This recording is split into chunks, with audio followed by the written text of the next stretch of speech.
just across the far southeast. But for most, a dry and a bright Friday. Temperatures down on today's values, but still fairly mild for the time of year. On Friday evening, we'll see a few more showers initially in the southwest, but then look at this, a line of rain and strengthening winds push in across most places as we start the weekend. Some pretty wet conditions then to begin Saturday across the bulk of England, Wales and southern Scotland. That rain will be moving out into the North Sea. Drier conditions for a time following into the west on Saturday morning, but then the showers get going on Saturday afternoon. The showers will be zipping along on a fairly gusty wind. It'll be a mild day on Saturday, but these temperatures probably early on, 10, 11, 12 Celsius. As the rain clears, temperatures will actually start to drop a little, but still fairly mild. Temperatures back closer to average on Sunday, but it will be another blustery, boisterous day with some sunny spells and plenty of showers. Goodbye.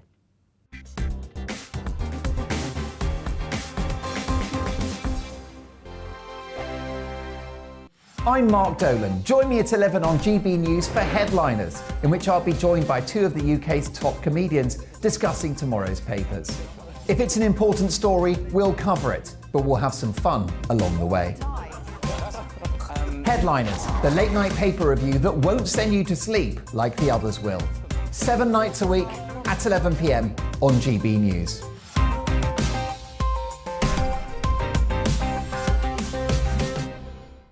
Monday to Thursday nights on GB News. At 6, it's Deebs & Co. 7 o'clock, Farage. At 8, join Mark Stein. And at 9, Dan Wootton Tonight, followed by Headliners. On TV, radio and online. This is GB News. Monday to Thursday, 9 p.m. till 11 p.m. Join me, Dan Wootton. I'll bring you the sharpest takes and hottest debates. Do you not believe in prisons? I don't believe in prisons. I'm completely stunned. I guarantee you there'll be no spin, no bias, no censorship. I actually was personally quite offended by it. And no reason to go to bed. So I guess they've always been quite woke. That's Dan Wootton Tonight on TV, radio and online. Monday to Thursday from 9 p.m. till 11 p.m. on GB News. The People's Channel, Britain's news channel. Join me, Lawrence Fox, on GB News. Frank, fun, fearless and sometimes serious. Much as I love a Friday night punch-up, what I really want is a battle of ideas. I want to look at things differently. I want to hear different voices and engage with your unique experiences. Every Friday at 7 p.m. on GB News. Hello, I'm Esther McVeigh. And I'm Philip Davis. Whether you're watching or listening on TV, online or on radio, we handpick the latest stories, debates and expert opinions for your weekend. So whether that's politics, news or showbiz, we've got it covered. Join us every Saturday morning at 10 o'clock on GB News. Join me every Sunday at 6 p.m. for Gloria Meets. In exclusive interviews, I'll be finding out who our politicians really are and what they really think. It's something that you would never want anyone to suffer. I didn't know what channels there were. I didn't think I'd be believed. I must have weighed about 7 stone and I'm 5'8". My instincts was to sort of cover this up. I mean, clearly that was a mistake. Join me every Sunday at 6 p.m. on GB News, the People's Channel, Britain's news channel. Hello there, it's Eamon Holmes here from Breakfast on GB News. We're not just on your television and your screens, you know. We're on DAB plus digital radio, so you can listen to your favourite shows on the move. If you've not yet listened to GB News Radio, it's very simple. We're on your radio player and TuneIn apps, on your smart speaker, phone or tablet, or online at gbnews.uk. Take us with you wherever you go. GB News Radio. You never have to miss a moment of the People's Channel.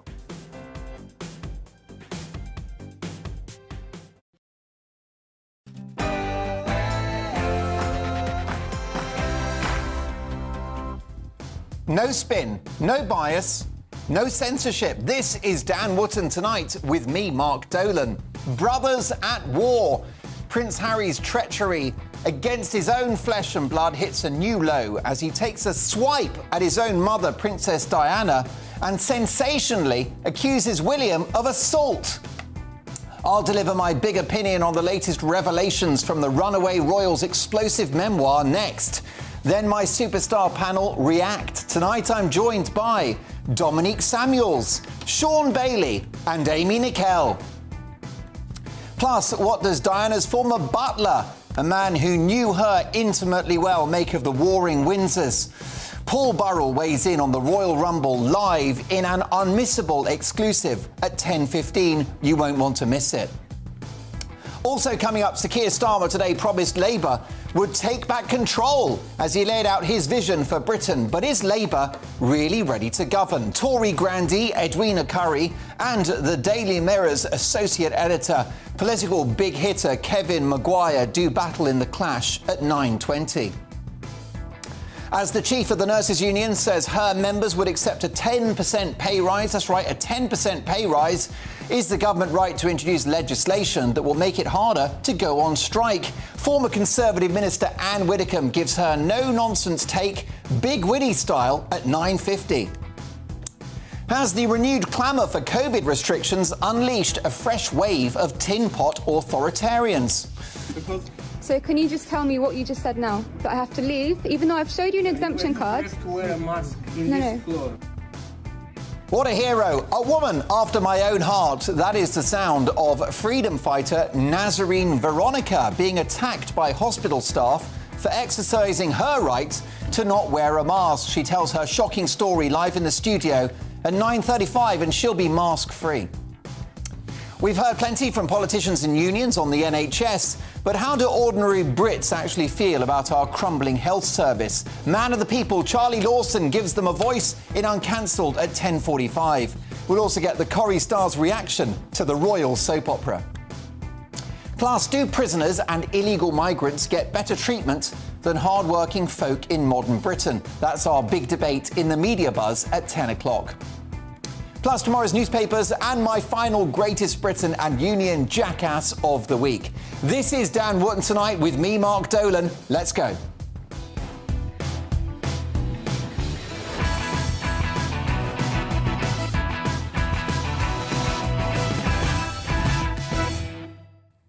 My digest coming up. I'll be dealing with the feisty William and Harry, and I'm not pulling my punches. But first, the news headlines with the pugnacious Bethany Elsey.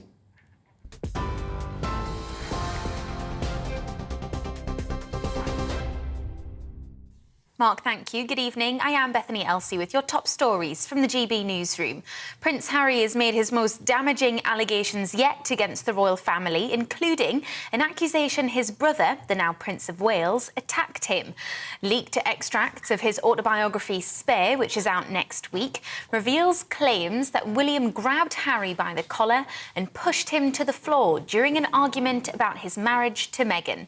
Copies of the book, which mistakenly went on sale in Spain, detail how the brothers allegedly begged their father not to marry the now Queen Consort Camilla. Buckingham Palace has refused to comment on the reports. The Labour leader has promised to take back control by devolving power from London to communities across the country. That's if his party wins the next election. In his first speech of the new year, Sir Keir Starmer set out his plans to grant local councils new control over employment support, transport, energy and housing. A day after Rishi Sunak outlined his 5 promises, Sir Keir accused the Prime Minister of being in denial about the problems facing the country. More promises, more platitudes, no ambition to take us forward, no sense of what the country needs. 13 years of nothing but sticking plaster politics. It's why every crisis hits Britain harder than our competitors. The only country in the G7 still poorer than it was before the pandemic. The government is proposing new laws to guarantee emergency workers provide a minimum level of service during strike action. Under the plans, unions could be sued if they don't supply adequate cover. The Business Secretary, Grant Shapps, says the bill will be brought to Parliament in the coming weeks to ensure fire, ambulance and rail workers maintain a safe service. But a number of union bosses have criticised the proposals, saying it could lead to longer periods of industrial action until the pay dispute is resolved. 6 women have been arrested following the death of a 1-year-old boy at a nursery in Dudley. West Midlands police say 3 of them were arrested last month on suspicion of gross negligence manslaughter and later bailed. A further 3 women were detained yesterday, 2 on suspicion of corporate manslaughter and 1 on suspicion of gross negligence manslaughter. The nursery has since been shut down. The Mexican military have arrested the son of an imprisoned drug kingpin, Joaquin Guzman, also known as El Chapo. Cartel leader Ovidio Guzman was captured during an operation that set off gunfights and roadblocks. The video posted online appears to show burning vehicles blocking roads in the Mexican city of Culiacan. The high-profile arrest comes just days before President Joe Biden's visit to the country. Drug trafficking is expected to be a top talking point for the leaders. You're up to date on TV, online and DAB+ radio. This is GB News. Now it's back to Dan Wootton tonight with Mark.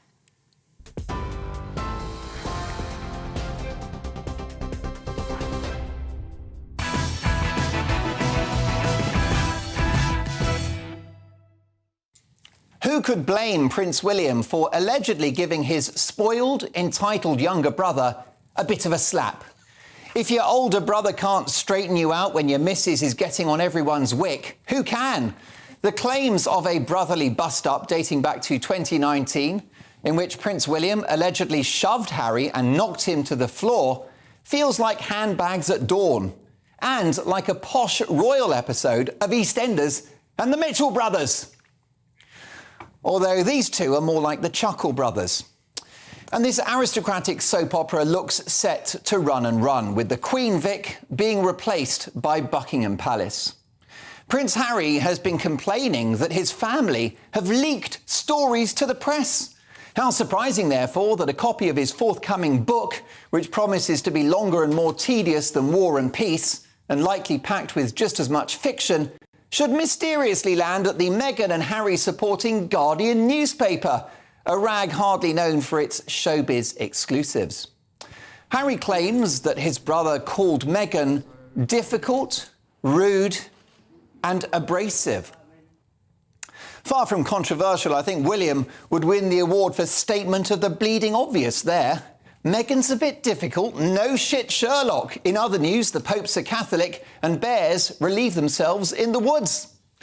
Whether it's unsubstantiated claims of racism in the royal family, confusing anecdotes about the exact date of their marriage, or a general self-pitying oh woe is me narrative since day one, this millionaire actress has been a right royal pain in the arse. William's alleged comments about Meghan Markle have aged well, given that this young woman has turned her husband, once voted the most popular member of the royal family, second only to the Queen, she's turned him against his own brother, his own father and his own country. But I don't actually blame Meghan. Good luck to her. She spotted an opportunity when she met this young prince and she achieved her dream, a plan for global domination. But it's he who has allowed all of this to happen. The buck stops with him. And of course, this is all about bucks, the big bucks. In this explosive chat with his best mate Tom Bradby on ITV, we're going to hear yet more navel-gazing nonsense from the Ginger Windsor himself, as if a 6-hour Netflix documentary wasn't enough. The interview will be softer than one of Mary Berry's buns. And why is he doing it? For his mental health? To set the record straight, do me a favour. He's trying to flog copies of his book. Now, full disclosure, I will be buying a copy because I've got a wonky bedroom door that won't stay open. The hypocrisy of this man knows no bounds. He screeches about his privacy whilst doing podcasts, TV documentaries and books about the most intimate aspects of his life and that of his family. He dashes around the world in a private jet whilst preaching about a climate emergency. And he claims to be focused on philanthropic activities. It's all for charity, mate. Except the couple have made themselves millions. Their lives are available to whoever will pay the highest sum. They've sold their souls to the devil and sold their family down the river. Which is why it's almost like William knew what was coming when he allegedly sent old Harry off balance in that Nottinghamshire cottage in 2019. It was a KO, a points win for our next king. Now, I don't advocate violence, and I never will. If William has done this, then it's clearly wrong. But just imagine what William would do now if he could get hold of old Harry once again. That would be pay-per-view entertainment. William's frustration must now be huge, given the fact that he and his father and the whole of the royal family have no right to reply, as they're pilloried and demonised by this couple 24/7. William and Charles have kept a dignified silence, as did the Queen when so much of this soap opera was playing out. That poor woman. It can't have done much for her mental or physical health as she mourned the passing of her beloved Philip and helped lead the country through the pandemic, to be worrying about what her much-loved grandson would say next about the family and the institution to which she gave so much. Did the stress of all of this hasten the Queen's demise? Did it? You tell me. But it must surely have caused her great distress and sadness. How could it not? In spite of Harry's one-sided account, this alleged fraternal fracas was clearly no rumble in the jungle. As Harry tells it, his chain was pulled and he fell onto a dog bowl. A dog bowl! What a rough experience for Harry. Talk about being in the doghouse. Poor him. The more Harry says and does, the more he alienates himself from his family and his country. Frankly, he should stop blaming other people and reflect on his own behaviour. He's the one who's knocked himself out. The referee has counted to 10 and he's not coming off that canvas. Harry is no prize fighter, just a prize numpty. It's time to throw the towel in and call for the nurse. What's your reaction, Dan, at gbnews.uk? Reacting to that and all of the big stories of the day, my all-star panel, political commentator Dominique Samuels, former Conservative London mayoral candidate Sean Bailey, and author and broadcaster Amy Nickel. Amy, let's start with you. I suspect you agree with every word. Do you know what I have to say? Driving here tonight, I had to read an account of Prince Harry explaining how he lost his virginity, and that's when he lost me. He's lost me. I thought when they were talking about the royal family, I could understand it. They want to shed light on an institution that could affect future generations, blah, blah, blah. But this is where I draw the line. I've heard too much, and I really want to know what his therapist makes of him sharing his deepest secrets. Is that good for your mental health? And also, if you've had a dust-up with your brother, do you actually share that with the world public? I don't think you do. Well, there are a few things I draw issue with. I think you kind of insinuated he killed the Queen, which I'm not sure is completely... Well, I said to the audience... You said it's up to you. I said, you tell me. And do you think it was good? Do you think it was good for the Queen's mental and physical health to know that a book was coming that might destroy her family? Well, thank goodness she wasn't here for the actual book publication. No, but she knew it was coming, didn't she? I think, really... It's not completely relevant to the health of the Queen, what Prince Harry's up to. But the future king being found guilty of common assault, essentially, is something none of us saw coming. So I don't think the Queen would have expected that to come out. I think the motivation for that, focusing on William, would suspect... As he's known at home. Willie and Harold, Willie and Harold's relationship right now. I suspect it's probably to sort of... In his mind, he's giving the public the real William because we're fed a version of William that is supposed to be fitting to him as heir to the throne. But I think all that really showed is that they really are two human brothers who do fight and do have disagreements. But I think it does show behind the scenes how dark it actually got.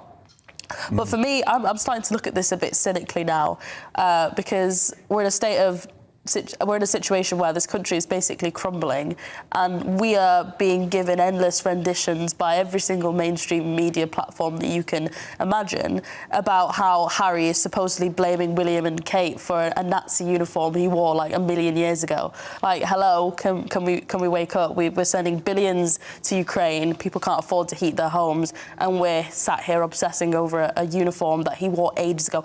I personally don't care about this uniform. I don't know about anyone else. Yes. He's apologised for it. He was young and it was a misjudged moment. Yeah. The party was a misjudged moment. It was a misjudged... The whole theme. I can imagine as well that William and Kate probably did find it funny and say, hey, wear it. They may be royals, but that doesn't mean they're necessarily the sharpest tools in the shed, and they were young as well. Look, the first thing, I lost the bet this morning because my friend said to me, who would win a fight, Harry or William? I was at Harry all day long. Turns out William's the tough one. But the real thing here is releasing this level of detail, virginity, fights in the kitchen, whatever, it's ruining any chance of a reconciliation. And you know me, through all of this, I've just hoped that their family and they'll get back together. Forget whatever we're all arguing about in the press. And I actually agree with Dominique. I'm at the point now where I could do with a lot less of this. But they should. I hope they get back together. But the other thing that's really pushing me is this continual open book into their life after he's talked about privacy so much means he has absolutely no chance, and you could argue no right, to demand privacy in the future. I think that's more about consent, though. He wants privacy on his own terms. He wants to he choose when Good he luck shares. Good luck with that. But if he's going to force his virginity, fights in the kitchen, down our throats, he can't then... You might want to rephrase that, Sean. It's a family show. OK, I can see the poor phrasing. He then can't complain when we ask for that same level of detail going forward. I also think it's curious because I've always been very critical of Meghan's family, particularly her dad, for sharing across the airwaves how much he wants to reconcile with Meghan. Yeah. I've said that's an instant discredit. And he's done that on this brilliant show with Dan Wootton. He has, but I've not always appreciated it. And now I feel Prince Harry's doing exactly that. He's saying, I want to reconcile. Yeah, he doesn't via want... television. Yeah, but he doesn't want to reconcile. I think we've got a problem here, which is Prince Harry has lost the support of Amy Nicole.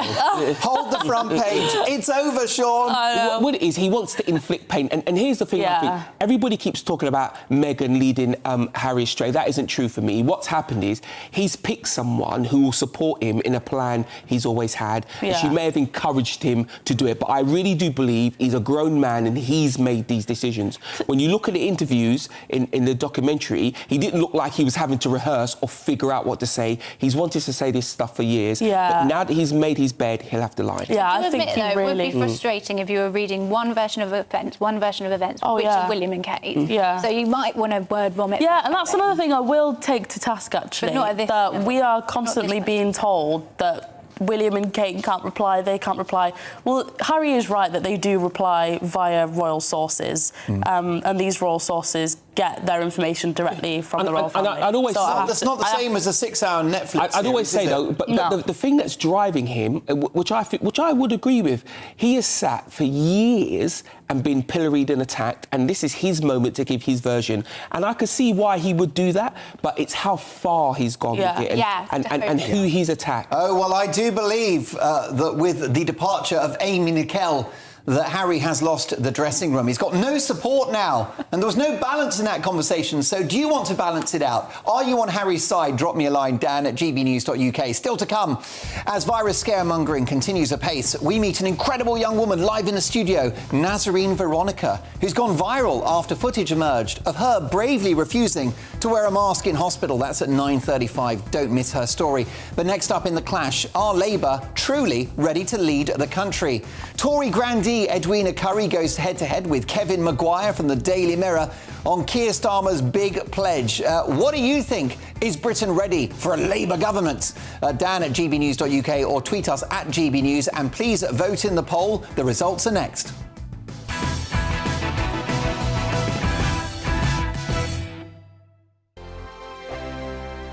Monday to Thursday nights on GB News. At 6, it's Dubes & Co. 7 o'clock, Farage. At 8, join Mark Stein.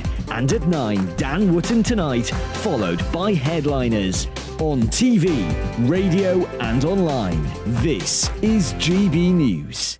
Here on GB News Live, we'll be keeping you in the picture, finding out what's happening across the country and finding out why it matters to you. We'll have the facts fast with our team of reporters and specialist correspondents. Wherever it's happening, we'll be there from 12 noon on TV, radio and online. GB News, the People's Channel, Britain's news channel. We are GB News, the People's Channel. Why not take us home with you by visiting the GB News shop at gbnews.store? You'll find all the official merchandise, a really good present actually for yourself, your friends or your family. We ship across the UK mainland at no extra cost. GB News, the People's Channel. Join my show Farage, 7 p.m. till 8 p.m. Monday through Thursday, and there you will get opinion, analysis, debate, and I'll cover stories that nobody else dares to touch. You've been cancelled. Join the club. Oh my goodness me. And then for the last 15 minutes, talking pints. We're over a drink. We have a civilised conversation with someone. We very often disagree, but we do it in a grown-up way. Come and join me on Farage. Monday to Thursday on GB News, it's Bev Turner Today from 10 a.m. We're going to be here for you, our GB News family, to keep you up to date, but also make you smile. The guy went from puberty to adultery. And I can't wait to bring a few of my own opinions. I have no time for cultural totalitarianism. We'll engage in passionate, but always polite debate, with your thoughts and opinions at the centre of it all. Only on GB News, the People's Channel, Britain's news channel. Hi there, it's Stephen and Anne. At breakfast from 6 a.m, you'll always be caught up with everything you need to know, the latest headlines, opinions and debates. We'll bring you the good news and the bad, but most of all, we're here for you. Remember, send in your views and let us know what you would like us to talk about. That's because we're your news channel. And every morning at 6 a.m, it's breakfast on GB News. Join me every Sunday at 6 p.m. for Gloria Meets. In exclusive interviews, I'll be finding out who our politicians really are and what they really think. It's something that you would never want anyone to suffer. I didn't know what channels there were. I didn't think I'd be believed. I must have weighed about 7 stone and I'm 5'8". My instincts was to sort of cover this up. I mean, clearly that was a mistake. Join me every Sunday at 6 p.m. on GB News, the People's Channel, Britain's news channel. Hello, I'm Simon Evans. Join me on GB News for Headliners at 11 p.m, where I'll be joined by 2 of the country's top comedians as we take a look at tomorrow's newspapers tonight. If it's a big story, we'll be covering it, I guarantee, but we'll also have some fun along the way. That's GB News Headliners at 11 p.m. We won't put you to sleep, unlike some of the other paper review shows out there. So join us, 11 p.m, 7 nights a week.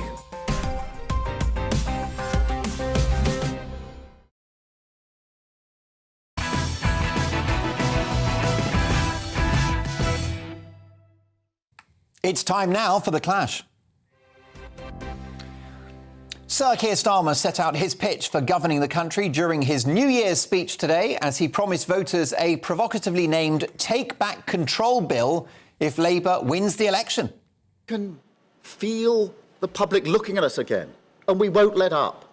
We'll work every day to earn their trust, show them a new way of governing, and lead them to the fairer, greener, more dynamic Britain where aspiration is rewarded. Working people succeed, communities control their own destiny, and where politics doesn't hide from the big challenges that face our children.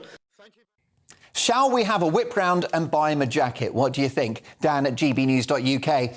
Has Keir Starmer, has he banished Labour from the ghost of Jeremy Corbyn? Are Labour really ready to govern? Let me know your thoughts. Dan at gbnews.uk. Tweet us at gbnews and vote in the Twitter poll. I'll get you the results of that shortly. Is Britain ready for a Labour government? But first, I'm joined by political heavyweight, the associate editor of the Daily Mirror, Kevin Maguire, and former Conservative cabinet minister, broadcaster, best-selling author Edwina Currie. Let me start with you, Kevin. Welcome to the show. Are Labour ready to govern?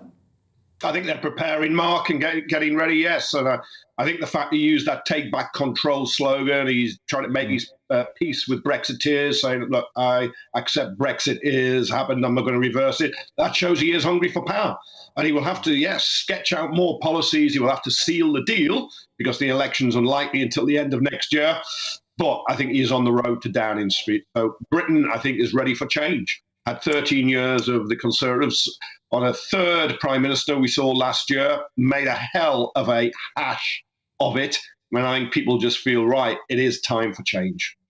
However, Kevin, if we look at the industrial action that's happening at the moment, could a Labour government be firm with the unions, given the fact that the unions bankroll the Labour Party? Oh, most of the unions involved in this industrial action, the RMT on rail, the Royal College of Nursing, Health, they're not affiliated to the Labour Party. They don't give money to the Labour Party. I remember the last Labour government, Tony Blair, around 2004, 2005, having a big confrontation with the firefighters.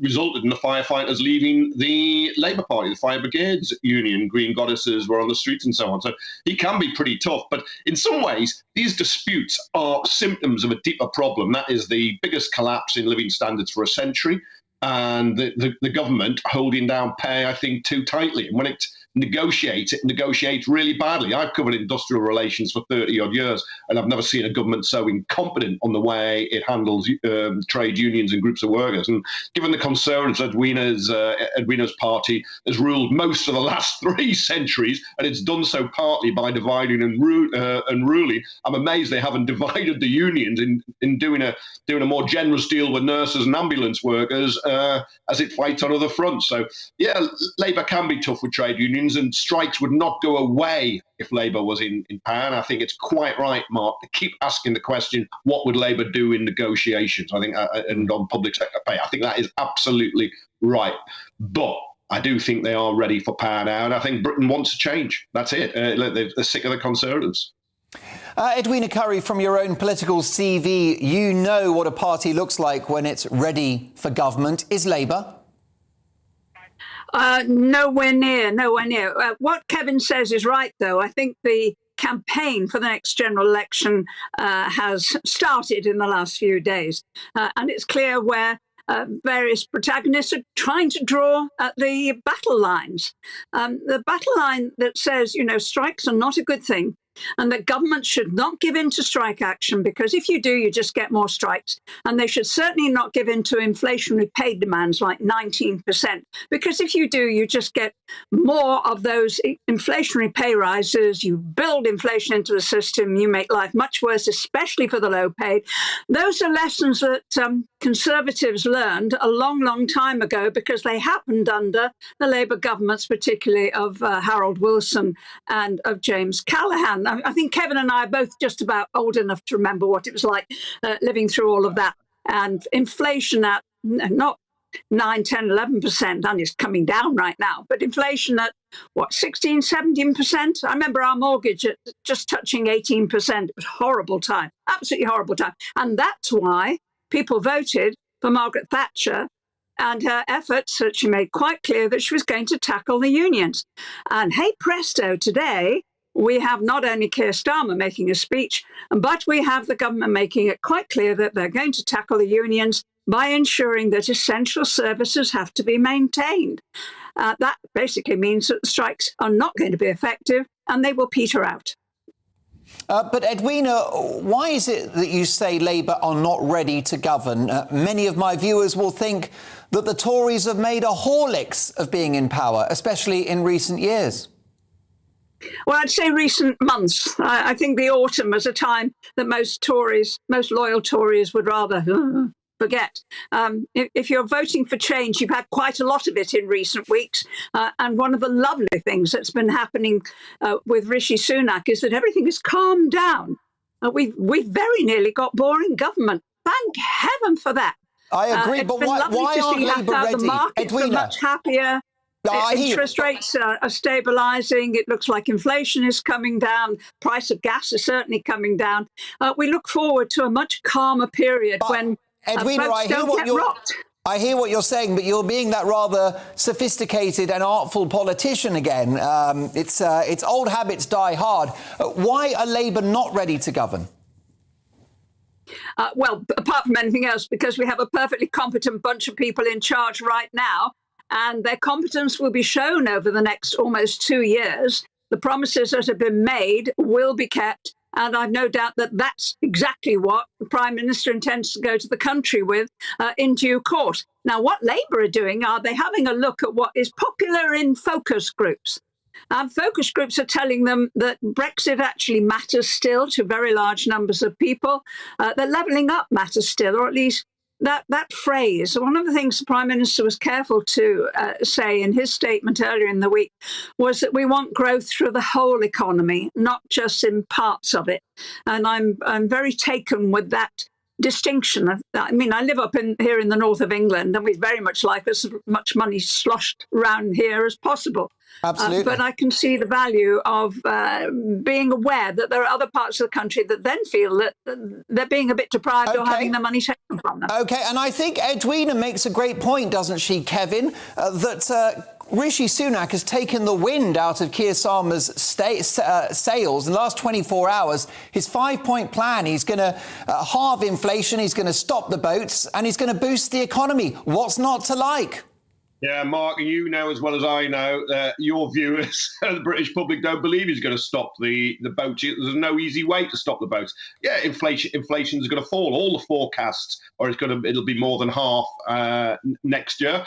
Economic growth will return in 2024, but we're going to have a long recession. People will suffer in the meantime. Hospital waiting lists probably will begin falling in 2024, but they are at a record 7.2 million. And this idea that we somehow have confidence now is just not true. Look what's happening at the NHS. Look what's happening in the economy. Look what's happening to people's living standards. Look what he's going to do on tax, increasing people's taxes just as they're getting hammered and squeezed, making it worse. And then look at those strikes. There is no confidence at the moment. And the rot set in well before Rishi Sunak, who was rejected by the Tory party members, picked Liz Truss. She exploded. It's set in certainly a year, 2 years with Boris Johnson. OK. So it's almost, are Labour ready to govern? Well, the Tories aren't governing, are they? They're just not confident. Oh, yes, we are. Fascinating debate. Look at that. It's turned into pantomime season early. My profound thanks to the associate editor of the Daily Mirror, the brilliant Kevin Maguire, and, of course, a politics legend, former Conservative Cabinet Minister Edwina Currie. I personally think that shares in Keir Starmer are a little too high and shares in Rishi Sunak are a little too low. But what do you think? Well, I've been asking you, are Labour ready to govern? Cheryl on Twitter, thank you for your tweet, Cheryl, and the kind words. Not a chance. Labour doesn't even know what they stand for themselves. Starmer's only real strength is that he's not Jeremy Corbyn. Not exactly a high bar. Harry on Twitter says, I wasn't a fan of Blair, but I can't remember 97 to 2009 being anywhere near as bad as things have been since 2010. Crippling austerity, a disastrous version of Brexit, an insanely panicked response to COVID, and now a crumbling NHS. 12 years of utter crap for the ordinary person. Not pulling his punches, Harry. That's not Harry Windsor, is it? It's not. Can you just check the location of that tweet? It's not from Montecito, California, I hope. Norman on Twitter says Labour are the same as the Tories, who are the same as the Lib Dems, all unfit to govern, all serving other interests, not the people. Well, your verdict is in. Are Labour ready to govern? 15% say Labour are ready. 85% say no, no, no. Coming up, with nurses poised to crumble and accept a pay deal, is the government right to curb the right to strike with new legislation? Should we make it harder for people to down tools and cause disruption? Former Tory MP and other political heavyweight Anne Widdecombe weighs in at 9:50. But first, as COVID scaremongering comes back in a big way, I'm joined live in the studio by a remarkable young woman, Nazarene Veronica, who went viral today for her refusal to bend to mask zealots in a UK hospital. We'll show you the incredible video and we'll tell you her incredible story after this.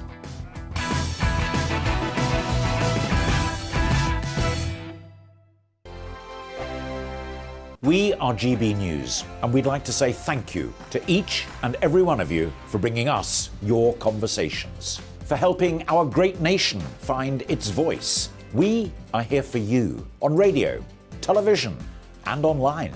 Across England, Scotland, Wales, and Northern Ireland. It's not the BBC, you actually get your facts right. We are proud to be GB News, the People's Channel, Britain's news channel.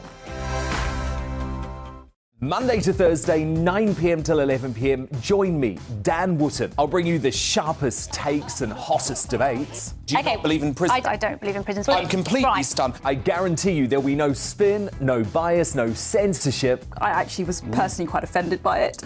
And no reason to go to bed. So I guess they've always been quite woke. That's Dan Wootton tonight on TV, radio and online. Monday to Thursday from 9 p.m. till 11 p.m. on GB News. The People's Channel, Britain's news channel.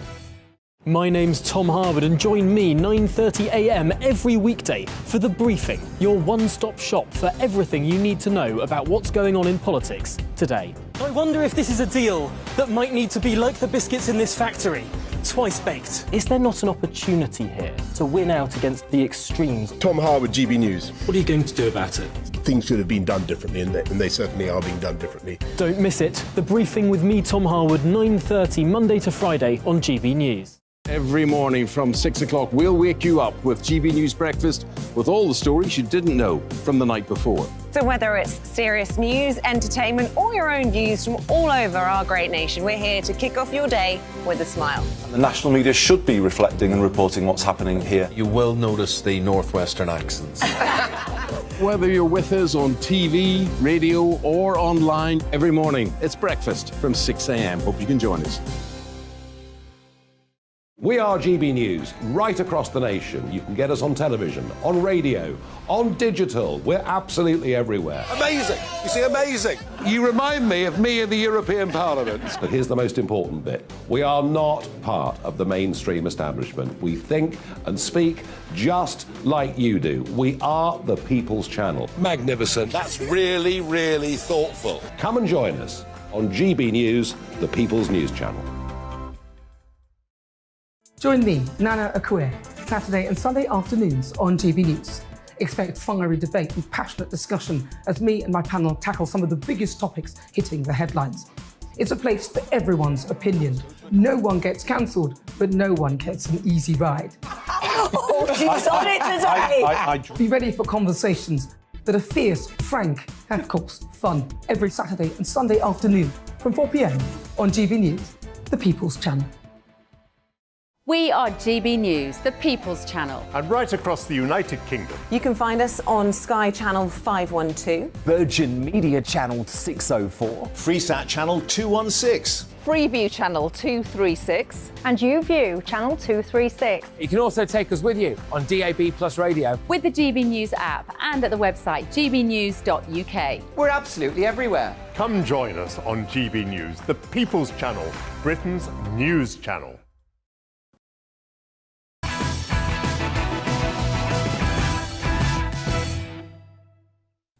Welcome back. In a world exclusive, former royal butler Paul Burrell, live after 10, reacting to allegations that Prince William attacked Prince Harry and struck him to the ground in 2019. That is the topic of my Big Opinion monologue, which you can now find online at GB News. If you missed it, I'm not pulling my punches. It was no rumble in the jungle, but these two are at war. And that's the theme of tonight's show. It's a Brothers at War special. Paul Burrell, live after 10. Now, scared COVID hysterics are trying to drag everyone back behind the sofa all over again. But one lesson learned from the pandemic is that we can beat authoritarian wannabes by simply saying no. It's a short and powerful word. That's what my next guest did, Nazarene Veronica, when she was pounced on in hospital and ordered to put on a grubby face mask. Take a look. First of all, I'll give you the tweet before we do the video. She claimed 11 staff members came to try to intimidate me. The receptionist said my parents did a bad job raising me. The manager shouted at me. By the way, this is for not wearing a mask. Security were called, and in the end, they left me alone. Just say no. Well, here's a snippet of what is now a viral video that has caught the imagination of the world. Guidelines? Yes. Guidelines being the key word. They're depends guidelines. on the... And if the situation doesn't make sense to not use that in, you shouldn't be using it. Because you should be thinking about this logically. We can... If there's... Because... So can you just tell me what you just said now? That I have to leave, even though I've showed you an exemption card? You have to wear a mask in this floor. He said to me, if I show a picture of my exemption card, because my grandma was going to send it to me... It's got to have your name on it. No, it doesn't have to have my name on it. And the heroic Nazarene Veronica joins me now. Hi, Nazarene. Hello, thank you for having me. You didn't expect to be a global sensation, to be on national television now. What were you doing in that hospital? I was accompanying my friend because she had an appointment for a minor surgery. So I was taking her there. It wasn't for me. I was in the waiting room, and I wasn't even in the waiting room with other patients. I was in the waiting room for people who were waiting for the patients. So I wasn't endangering anyone, basically, and I was completely away from everybody, and they still had this massive problem with me not wearing a mask. Well, that waiting room looked about as big as Wembley Stadium, and it was completely empty. Plus, we're at the tail end of this pandemic, and there is no mandate that legally requires you to wear a mask. No. So, I mean, every single rule that was broken was on them, not you. I agree. Especially, they did also break the law. You know, there is the Equality Act 2010, and they completely went against it. Well, that's right, because if you try to pressure somebody into wearing a mask, or indeed ask them why they're exempt, which was one of the conditions during the pandemic, that's potentially harassment. Yeah, and you don't have to show evidence of being exempt either. Yeah. It's enough to just say it, and they should take that seriously, especially because the fact they're NHS staff. So they should really understand the Equality Act, because they've gone through the training, but they definitely discriminated against me by telling me I can't be in that room. But it seems like since the pandemic, the facts don't matter, the science doesn't matter, because I can't find any evidence that masks moved the dial in any country or any state in America that had mask mandates, others that didn't. And of course, it seems like the law doesn't matter now, that you've got officials in the NHS who aren't aware of what your rights are. Exactly. It's just crazy. There's actually overwhelming evidence which shows that, you know, masks do not actually help in preventing transmission. So the entire argument behind why you should wear a mask is completely irrelevant to me, because it doesn't have any science to prove it. And I said that when I questioned the science, the nurse didn't know what to say. That was the moment when she really cut you off, wasn't it? Well, she just said, I think I'm going to end this conversation here, the moment I mentioned science. And that worries me, because she is a nurse. She's supposed to understand science, and medical science especially. So she should be able to explain to me the science behind why she's asking me to wear a mask, and she wasn't able to do that. If she was to ask me to show her science proving that it doesn't prevent transmission and I shouldn't have to wear one, I could show her tons of evidence. So when I mentioned science and she had to end the conversation there, that kind of worries me, because, you know, our lives are put into these people's hands, and I'm not saying they're bad people. I'm just worried that they are going off propaganda too much instead of actually evaluating evidence, which is what they're supposed to be doing. Well, if you listen to NHS GP Renee Hundekamp, if you listen to cancer specialist Professor Carol Sikora and many other top medics, they'll say that mask wearing in hospitals is impeding patient care.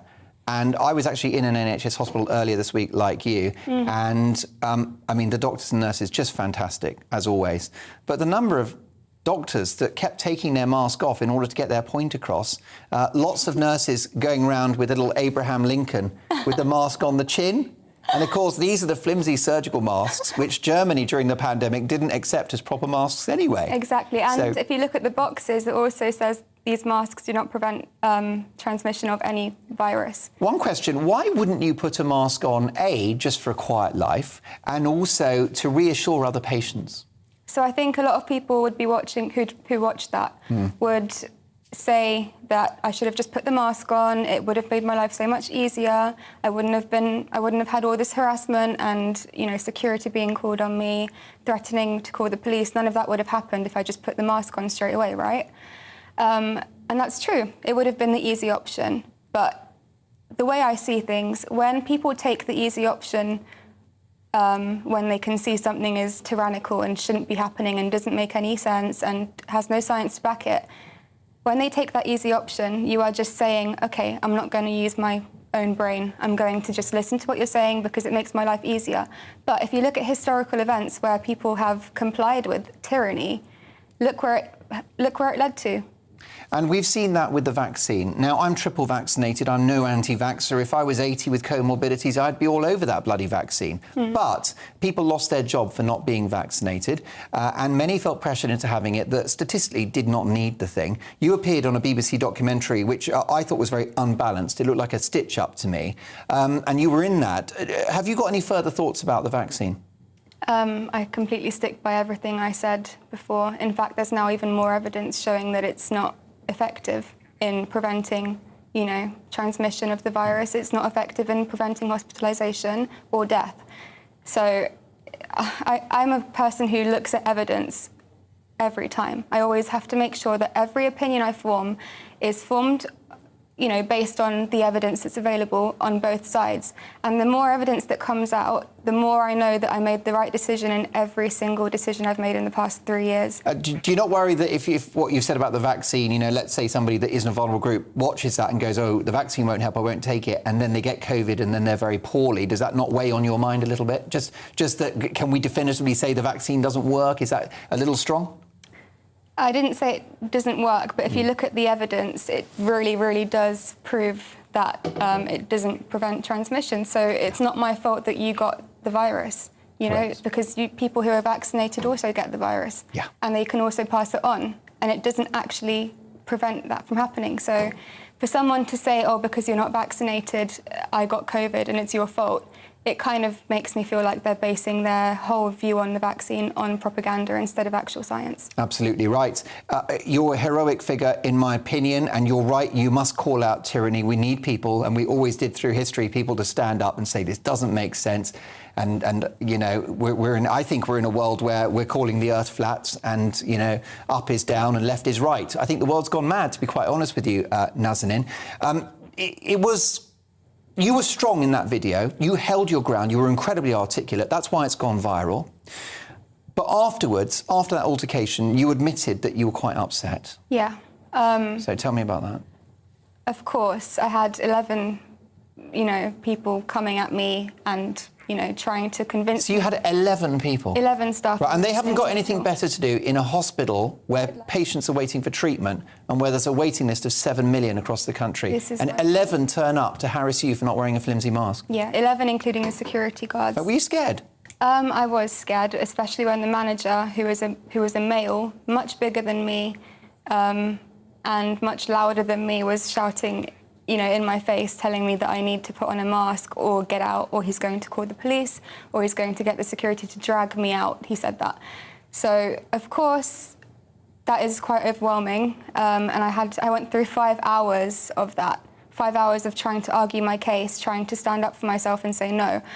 And yeah, when I did end up crying a bit, I tried to leave it till everyone left the room and finally decided to leave me alone. But yeah, I just cried for a short while and then just let out all of the emotions I had, and then I was fine again. And it just, yeah, I did cry, but I'm still so glad that I stood my ground, and I think that's so important right now. I think everyone needs to just say no, and that's going to stop, future lockdowns which don't work. We know lockdowns don't work as well. If everyone said no to the lockdowns, we would have never been in this position. Everyone would have just been going about, living their lives, doing things as normal. And yeah, I think that's the only way to stop what's going on right now. This whole psyop, I would call it. Briefly, because the clock's against me and I don't want to get in trouble with Connor, who's gentle but firm. Can I ask you, would you consider pressing charges against this hospital trust for how you were treated? I have considered it and I'm still thinking about it, but there is definitely a case which could go against them because they did break the Equality Act 2010, which is, it actually overrides any hospital policy or any company policy, so that would make their point completely irrelevant. And yeah, I think I may do that actually. Nazanin Veronica, what a remarkable person you are. Thank you for joining us on Dan Wootton tonight. On vaccines, the Medicines and Healthcare Products Regulatory Agency said in a statement that vaccines are the best way to protect people from COVID-19 and have already saved tens of thousands of lives. Everyone should continue to get their vaccination when invited to do so, especially if they're in a vulnerable group. We ask anybody who suspects that they have experienced a side effect linked with their COVID-19 vaccine to report it to the coronavirus yellow card website. There's also a new report suggesting that 3 million lives have been saved worldwide in relation to that vaccine. What I would say is it should be up to personal choice, and it should have been from day one, but there you go. We'll debate that on a future occasion. Coming up in the media buzz, do we treat criminals and illegal migrants better than hardworking Brits? My superstar panel will thrash that one out, and we got tomorrow's papers at exactly 10 o'clock. But next, what about those strikes? We'll speak to Tory MP Anne Widdecombe, should I say former, if only, former Tory MP Anne Widdecombe about new legislation making it harder for workers to down tools. Are these new policies strong enough? See you shortly.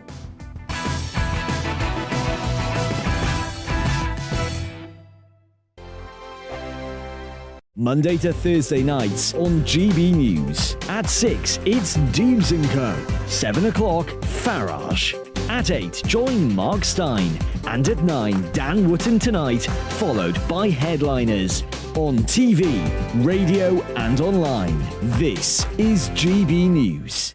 Here on GB News Live, we'll be keeping you in the picture, finding out what's happening across the country and finding out why it matters to you. We'll have the facts fast with our team of reporters and specialist correspondents. Wherever it's happening, we'll be there from 12 noon on TV, radio and online. GB News, the People's Channel, Britain's news channel.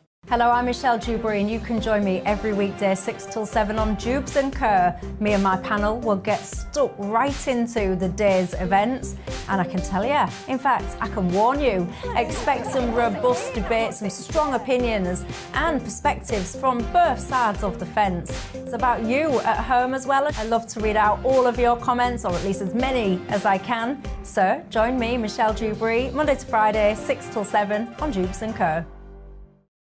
We are GB News, the People's Channel. Why not take us home with you by visiting the GB News shop at gbnews.store. You'll find all the official merchandise, a really good present actually for yourself, your friends or your family. We ship across the UK mainland at no extra cost. GB News, the People's Channel. I'm Mark White. As GB News Home and Security Editor, I cover those key issues that are so important to you. Our authorities, our communities doing all they can to combat violent crime. With the public services under unbearable strain, why are we still failing to control our borders? Defence, the first priority of any government, has been continually hollowed out. Can we trust our politicians to protect the armed forces? Join me, Mark White, on GB News. We are GB News, right across the nation. You can get us on television, on radio, on digital. We're absolutely everywhere. Amazing. You see, amazing. You remind me of me in the European Parliament. But here's the most important bit. We are not part of the mainstream establishment. We think and speak just like you do. We are the People's Channel. Magnificent. That's really, really thoughtful. Come and join us on GB News, the People's News Channel.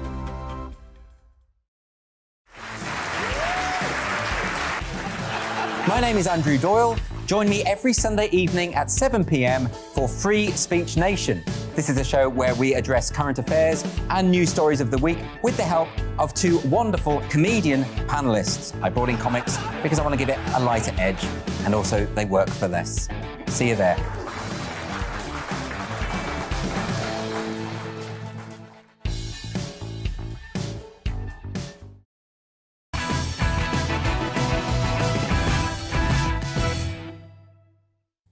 Anne Widdecombe is tonight's outsider. The government today announced new legislation to combat the unions by setting minimum service levels and allowing employers to sack staff and sue unions if levels weren't maintained. But while the legislation may be a welcome news for most ordinary Brits, union bosses are already threatening legal action, and unsurprisingly, Keir Starmer opposes it too. I'm pretty sure they've had an assessment that tells them that it's likely to make a bad situation worse. And so, in answer to your question, obviously, we'll look at what they bring forward, but if it's further restrictions, then we will repeal it. And the reason for that is I do not think that legislation is the way that you bring an end to industrial disputes. You have to get in the room and compromise. You can't legislate your way out of 13 years of failure. So, as I say, the government's all over the show. Will we repeal it? Yes, we will. So is the government right to introduce anti-strike laws? Joining me now to give her unfiltered view is political firebrand and former Conservative Government Minister Anne Widdecombe. Hi, Anne. Hello. Happy New Year. Obviously. Oh, Happy New Year. Sorry, Mark. Yes, Happy New Year. Hope you had a Merry Christmas as well. Seems a long time ago. It does. Is it a Happy New Year for Rishi Sunak, who's getting tough with the unions, like your former boss, Margaret Thatcher? Well, of course, the difference is that by the time Margaret Thatcher got active and very active with the unions, we had had years. I mean, the 70s had just been bedeviled by strikes. Whole of the general public was fed up. Hardly anybody had any sympathy with the unions. All we wanted was it sorted. That's all we wanted. And there was that mentality. And that, as much as the changes in law itself, made it very, very hard for the unions to resist. And indeed, their morale collapsed and they didn't resist. I think the problem that Rishi will face is, one, yes, they probably will embark on legal challenges because that is what happens now when you get something you don't like. So he may have to delay because of legal challenges. That's the first thing.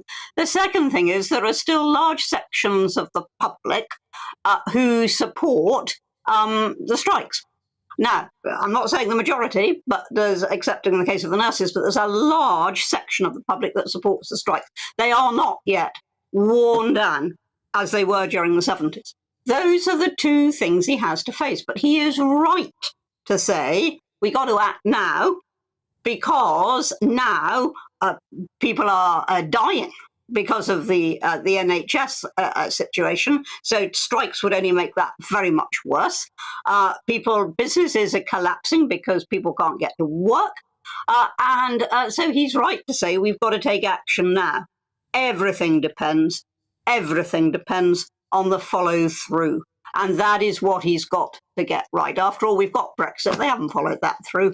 So it's no good just putting strike legislation on the statute book, Mark. That's no good at all. It's got to follow it through. We've got to actually see people sacked for going on strike. We've got to see employers suing unions. Unless, of course, everybody goes back to work. Indeed so. There is a tension, isn't there, Anne, between the very important right to strike, which I know you defend and support, but not having the right to willfully damage the economy and disrupt people's lives?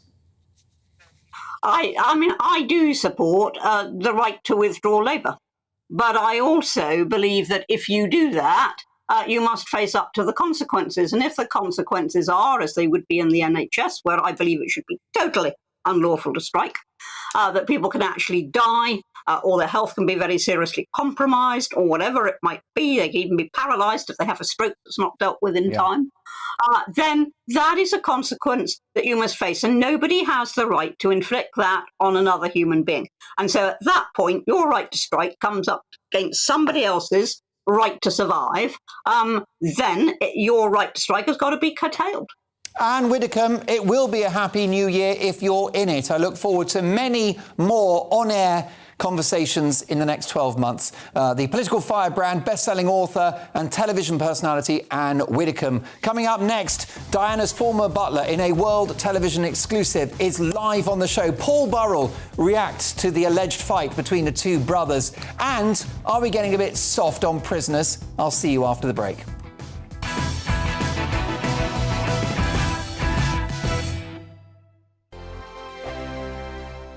I'm Mark Dolan. Join me at 11 on GB News for Headliners, in which I'll be joined by two of the UK's top comedians discussing tomorrow's papers. If it's an important story, we'll cover it, but we'll have some fun along the way. Headliners, the late-night paper review that won't send you to sleep like the others will. 7 nights a week at 11 p.m. on GB News.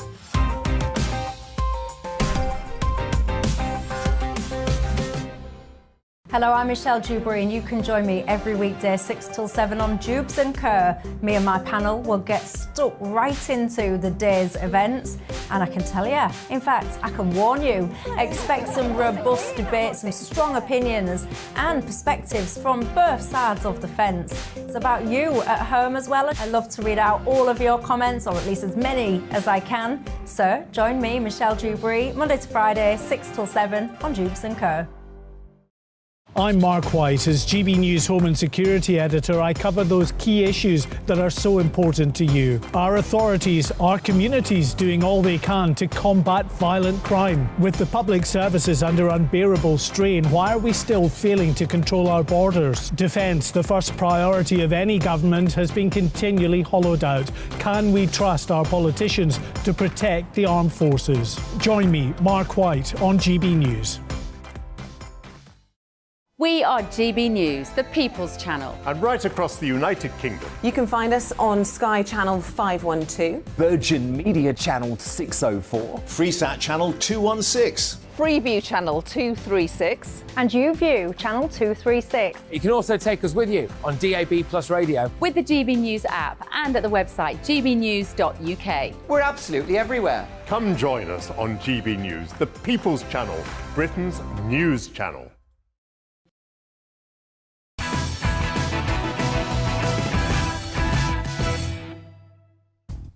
It's 10 o'clock. I'm Mark Dolan in for Dan Wootton tonight as Prince Harry goes on a rampage against the royals in his new memoir, accusing Prince William of assault, revealing he begged Prince Charles, of course now King Charles, not to marry the Queen Consort, and even taking a swipe at his own mother Diana.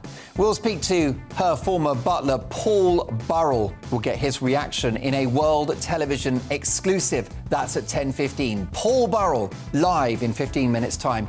Unmissable telly.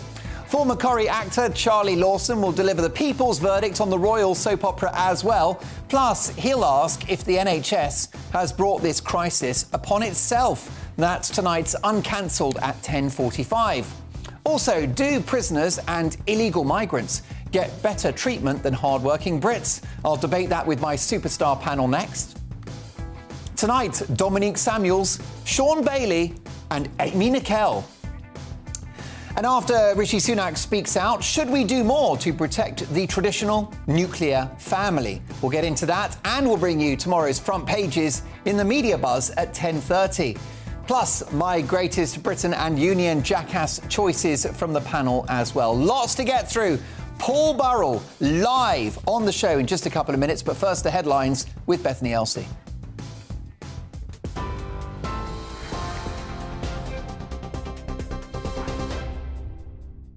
Mark, thank you. Good evening. I am Bethany Elsey with your top stories from the GB newsroom.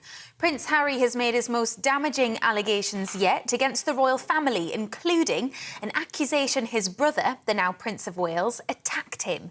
Leaked extracts of his autobiography Spare, which is out next week, reveal claims that William grabbed Harry by the collar and pushed him to the floor during an argument about his marriage to Meghan.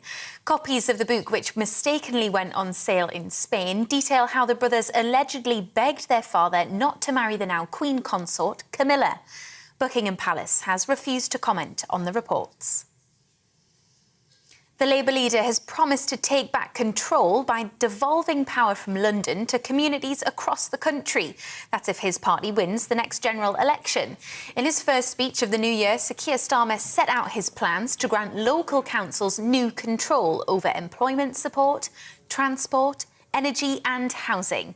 A day after Rishi Sunak outlined his 5 promises, Sir Keir accused the Prime Minister of being in denial about the problems facing the country. More promises, more platitudes, no ambition to take us forward, no sense of what the country needs. 13 years of nothing but sticking plaster politics. It's why every crisis hits Britain harder than our competitors. The only country in the G7 still poorer than it was before the pandemic.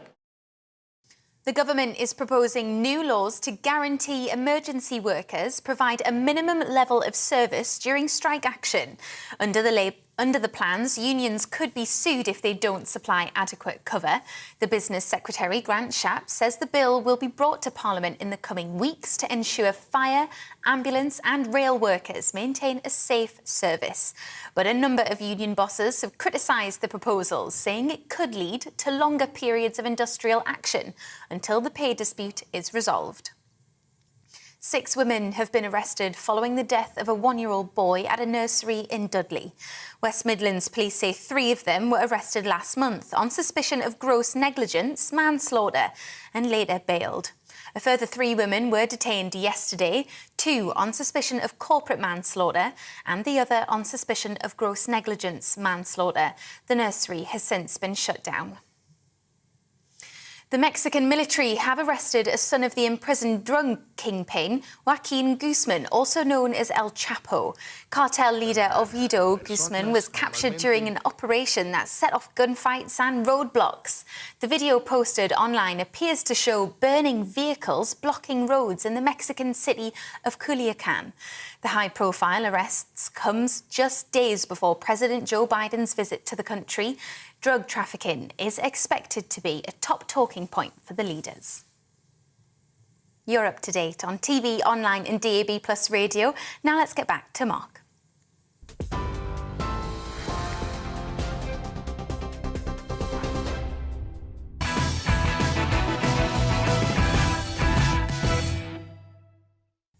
My thanks to Bethany Elsey, who returns in an hour's time. Tomorrow's news tonight now in our Media Buzz. And let's have a look at the front pages hot off the press. We start with the I newspaper. UK monarchy facing its worst crisis for 30 years. Royal family reeling after Prince's memoirs are published early by accident. What an accident that was. Whoopsie daisy. How did it fall into the hands of the Meghan and Harry supporting Guardian newspaper? I can't imagine. If you want a reaction to that, pop over to Twitter and have a look at our Twitter handle at GB News, where my big opinion monologue deals with Prince Harry in a very firm but fair way. The Daily Star. Royal Rumble. Put your dukes up. Shy bloke knocked to floor by brother.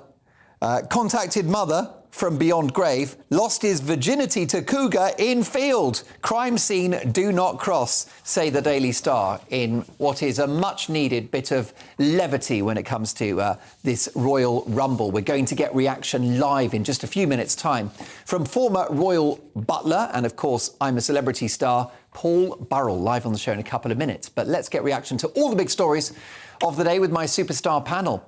We have political commentator Dominique Samuels, who has a brilliant right hook. Yeah. Someone that hasn't got a glass chin at all is the very tough former Conservative London mayoral candidate Sean Bailey, and the fair but feisty broadcaster and author Amy Nickel, who'll take you to 10 rounds. That sounded obscene. It did. That could be misconstrued. Really nice. Actually, that could be quite flattering. Let's move on, shall we? It was fun working in broadcasting. Now, staff at Britain's biggest prison are receiving anti-corruption training after 3 female screws were jailed for flings with inmates. I don't know how the word screws got into that sentence. Jennifer Gavin, Aishi Gunn and Emily Watson were all jailed over the past 3 years after having affairs with prisoners at HMP Berwyn in Wrexham. Now, this is a £250 million super prison, which sounds pretty super, doesn't it? You get your end away. And it aims to increase offenders' chances of employment upon release and allows prisoners to have phones in their rooms, send emails on personal laptops and all sorts of other luxuries. You can see why it's been named Britain's cushiest jail. Premier Inn, eat your heart out. Inmates aren't the only lawbreakers getting an easy ride in Britain today, as millions of ordinary Brits struggle to make ends meet and heat their homes. Many migrants who have crossed the Channel illegally have been accommodated in hotels at the taxpayers' expense. More than £5 million a day, according to the Home Secretary, Suella Braverman. So are we now treating prisoners and illegal migrants better than hard-working Brits? Let's get my panel's reaction. What do you think, Sean? Look, the prison story in particular, it's easy to poke fun and say, look, these people are having an easy ride. Well, there's a lot of poking going on in that prison. Admittedly, that seems to be true, but it's a knocking shop. There's a couple of things you need to take into account. When we punish people in jail, do we punish ourselves because we just release them, they have no skills, they go back to offending? Sean, you haven't gone woke, have you? No, but we end up carrying a bill. So a prison... What happened to punishment? Hold on. So a prison that's trying to reform people so they can then become active members of society is correct. The one problem I do have, though, I'm not sure this place sends the right message. If you have the key to your cell, that really feels like you're not in prison. That was my one big problem. That's the definition. The lunatics have taken over the asylum. And I tell you why. Because you do what... There is an element of prison that is punishment, but there should be a bigger element that is about reforming people. Rehabilitation. But you do not send the correct message when you hand someone the key to their own cell. This is important. This is a Category C prison. Now, that does not excuse the three ladies Well, it's not exactly misbehaving. finishing school, but, is it? But the point It's a prison. the point of a Category C prison is it's a resettling prison. So they've done 12 months in another prison, and now they're getting ready to rejoin society. So I think in that setting, getting the key to your own they cell... are wrong uns. They've broken the law. They have, but no incarceration should Mark, be pleasant. they're about to come back out of prison, so they need to be well equipped. Amy, I know where you're coming from, but I think symbolism and how you conduct a thing is important. And if you're in prison, you are in prison. If you're not, you're not. So don't put someone in prison and hand them the key. Don't put them in prison in the first place. Then. From what I read, that was part of like a reward scheme. I don't care. So, well, you have to be. You have to be to get in a Category C prison in the first place. I think personally for me, we need to be a bit careful here about conflating one issue that I don't really see the problem with this prison personally. Like Amy said, it's a Category C prison. These aren't people that have like murdered and raped people who obviously do deserve what crimes are acceptable real in your punishment. view? I think that certain crimes are worse than others. Like if you are a murderer, a rapist, or paedophile, at some point I don't think there really is a chance for you to be rehabilitated. Even a pickpocket or somebody that does... When it comes for a pickpocket, the focus should be on what actually led them to commit that crime and rehabilitation. No, I'm sorry. You can. The public. Listen. What do you disagree with? Part of what's wrong with it. You're correct that we shouldn't freak out and just say this prison's wrong. Yeah, because they're not demons. But when you deal with crime, I mean, Dominique's okay with pickpockets. But when you deal with crime, that's not Can I just answer that? Sorry, Sean. You want to hug them? No, that's not what I said. If you are committing a crime that is non-violent, clearly there's a chance for you to be rehabilitated again. You should have the opportunity to do that. I think there's a big difference. Hold on, there's some key things you've got to understand about crime. If there's an element of punishment that if that doesn't happen, you infuse more crime because people think we'll get away with it. I'll keep going. Also, what do the victims want? You have to send a message to victims that we will deal with people. And let's talk about crime. Crime is bad or really bad. Most people in this country's experience of crime is fraud. So there's no violence involved. But it's not a victimless crime, is it? That's my point, because you may never see the person who robs your pension or steals your benefit check, but the point is it has a real effect on your life. So the idea that some crimes are not impactful is wrong. And this was a big part of your platform when you ran for London Mayor and almost won. Absolutely, because you've got to say to people, crime isn't about separating out the good guys who committed crime because of their because of their background and the bad guys who are bad people. It's about the effect of crime. And if you commit a crime, you do give up some of your civil liberties. Yeah, that's true. And we should take the time to punish you. However, this prison that we mentioned at the beginning is not representative of the prison system by any stretch. No. The prison system is completely overpopulated. It has a horrible, horrible record for mental health, for suicide in prison, for sexual abuse in prison. The example you gave there, that prisons in general are cushy, is just wrong. They should be safe, but they don't need laptops, they don't need phones. Why are there drugs in prison? I wouldn't have any of that on my watch. I think that drugs and laptops are completely different. Of course, you should have. And also, there's a purpose for the laptops. It's not that they're just. I'd let them have GB News and porridge once a day. And that'd be about then they would go mad.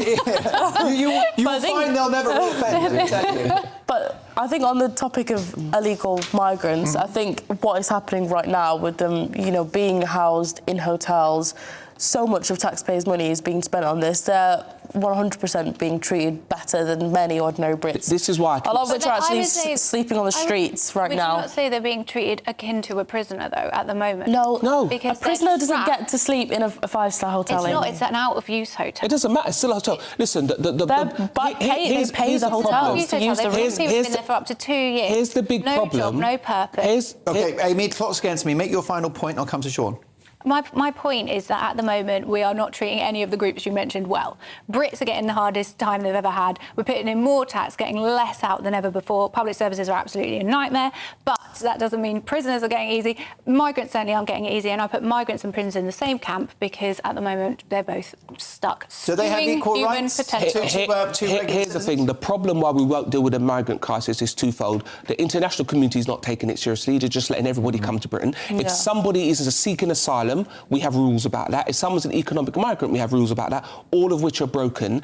And the rate at which we're spending money simply is unsustainable. So no matter what side of the political divide you're on, before you call the government racist when they try to do something, explain what you would do instead. OK, brilliant stuff. Get your opinions over, Dan at gbnews.uk. Coming up after Rishi Sunak speaks out. Should we do more to protect the traditional nuclear family? We'll debate that with my panel. Plus, we've got more papers at exactly 10:30. But first, as Prince Harry accuses William of assault, a man that knows the boys intimately well, Princess Diana's former butler, Paul Burrell, is live, and he's next.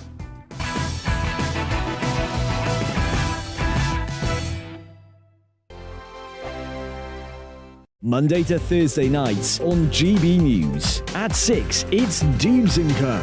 7 o'clock, Farage. At 8, join Mark Stein. And at 9, Dan Wootton Tonight, followed by Headliners. On TV, radio and online. This is GB News. Here on GB News Live, we'll be keeping you in the picture, finding out what's happening across the country and finding out why it matters to you. We'll have the facts fast with our team of reporters and specialist correspondents. Wherever it's happening, we'll be there from 12 noon on TV, radio and online. GB News, the People's Channel, Britain's news channel.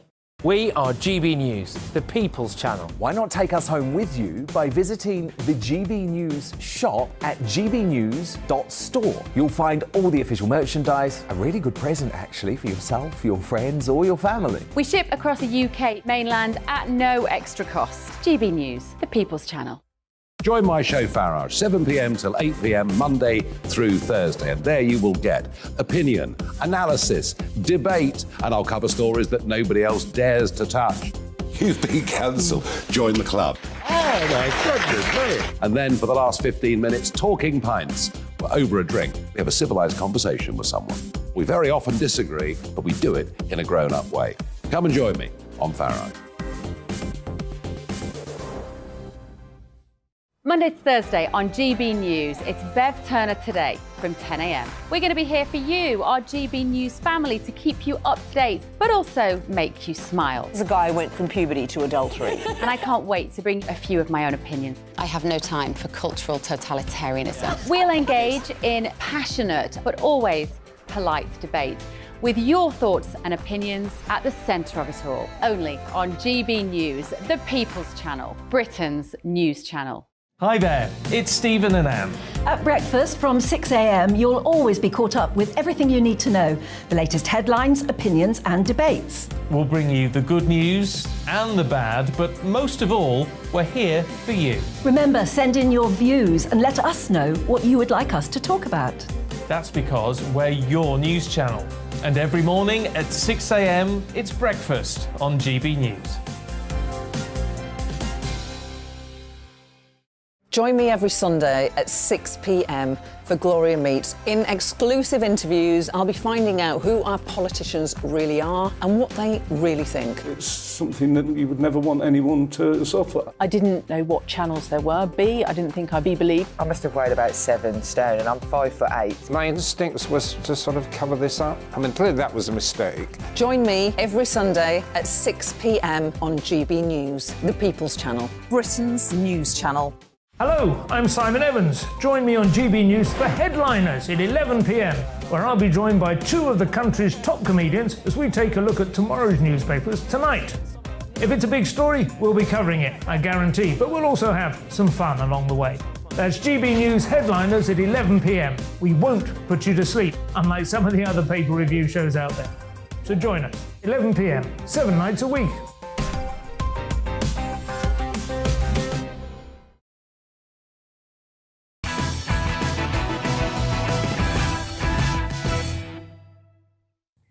Welcome back. Prince Harry has gone thermonuclear on the royals, with blistering attacks not only on his brother, allegedly, that he was attacked by William, but also, quite damningly, an attack on the Queen Consort as well. Leaked extracts from his memoir Spare, released on Tuesday, reveal that the Duke of Sussex begged his father, King Charles, not to marry Camilla over fears she would turn out to be a wicked stepmother. Some would argue it was actually Camilla who should have been weary of her wicked stepson. Harry's also taken aim at his brother Prince William, accusing the future king of physically roughing him up and laying bare their rivalry between them. Take a listen. There's a quote in this book where you refer to your brother as your beloved brother and arch nemesis. Strong words. What did you mean by that? There has always been this competition between us, weirdly. I think it really plays into, or is played by, the heir spare. There's also a surprising veiled swipe at his late mother, Princess Diana, who he accuses of leaving him and William out of the equation of her famously crowded marriage. Now, Harry claims in Spare, the book, to have received a message from beyond the grave that Diana supports him for living the life she couldn't. But what does the man who knew her best think about all of this? Diana's former butler and friend of 10 years, Paul Burrell. Hi, Paul. Hello, Mark. How much more of this do we have to suffer? Yeah, it's a shocker. You knew Diana intimately well. You were her butler, Paul, her confidant and her friend. Yes. What would she make of this alleged fight between the boys? She would be appalled by it. She'd say, Harry, stop this now. You two are equal in my eyes. I love you both equally, and you should be together always. Poor William doesn't have a voice in all of this because, you see, William chose the dignity in silence route. Harry has decided to go public with very personal and private information, and speaking on behalf of his brother, has washed so much dirty laundry in public. He's very hurt and very angry young man. But remember, Mark, there's two sides to every story, and we may never hear the other side of this story because those people are staying quiet, and quite rightly too. I'm very interested to learn what he thinks about what happened when his mother passed, because I was there during that whole time. And remember, Harry was looking at this whole scenario through an 11-year-old's eyes. He was a child. He couldn't see that his father actually needed someone to stand beside and help him through this tragedy too. This was the mother of his two children. And, you know, Camilla was there for Charles, and give her credit. She stuck by him and stuck with the program all this time, and she deserves better than this. And just before the coronation, I think the king deserves better than this from his son. Harry always knew his place. Harry always knew that he was the spare. He had a very privileged life. Stop whinging, Harry, and just get along with your private life, with your lovely wife and your family. Why are you creating all of this media furore around you to make yourself more relevant or to make yourself more talkable? I've no idea why he's doing all of this. It's appalling. It's just appalling. His late grandmother, our dear Queen, would be rolling around in her grave thinking, what have I done wrong? Harry, you had every opportunity to go to your grandmother as the Queen. You knew how to. You could have talked all of this through with her in private. None of this should be made public. It should be a family matter behind closed doors. So stop it. Stop it now before you do damage which cannot be repaired. And how can you possibly come to England and sit in the congregation in Westminster Abbey and watch your father be crowned king? I think you would be a hypocrite if you did that. Indeed. Now, you know the boys very well. Does this behaviour, this alleged fight, surprise you? What was your observation of their relationship when they were growing up, Paul? No, the boys always got along tremendously well together. They were always sparring. They were always jousting with each other. William was always the officer. Harry was always the troops, and they just got along great. And their life was running in parallel with each other. Diana always taught Harry that his job was to support William. His job was to help him in his role to be king, not to derail him, not to pull the rug from underneath his feet, and not to destroy the monarchy. Now, there's a great confusion here because the public feel Diana was against the monarchy. No, she wasn't. She was unhappy with her husband at times and unhappy the way she was treated, but she firmly supported the royal family. And she loved the Queen loved her, Prince Philip loved her too. And really, Harry, what are you thinking? Why are you doing this? Is it really all about money? Because some things actually are worth more than money. Paul, there was a point in time when Harry was arguably the second most popular member of the royal family behind the Queen herself. What went wrong? What happened? Yes, I love Harry. He's Diana's son as much as William is. But Harry's just gone completely off the rails. What happened was, well, Meghan came along and his world changed. She mesmerized him. She showed him a different path. Some of it was good and some of it not so good. And his world changed completely. And he went in a complete tangent to William's world. I think the moment it all came unstuck was when Meghan actually saw how William and Kate lived their life in their beautiful apartment at Kensington Palace, and they were living in a two-bedroomed Nottingham cottage. Then the penny dropped, and I think Meghan then realized, I can never be a star of this show. I'll always be an also-ran. And I don't think Meghan's the kind of lady that wants to be an also-ran. She wants to be out up front. How does this sorry saga play out, Paul? What do you think is going to happen between the two families? I think there's an enormous rift now between the two families. It's very hard to build a bridge across that chasm. It's going to end in tears. It's going to end in more estrangement. And it's not going to end happily. They're creating a media storm around themselves. Exactly what they didn't want in Britain. They didn't want the press and the media. Now Harry's appearing on every chat show you can imagine in America. On Good Morning America tomorrow, on CBS tonight. He's done every program possible to promote his book. Is that the life you wanted, Harry? In the media spotlight, pursued by the paparazzi, exactly like your mother. I thought that's what you didn't want.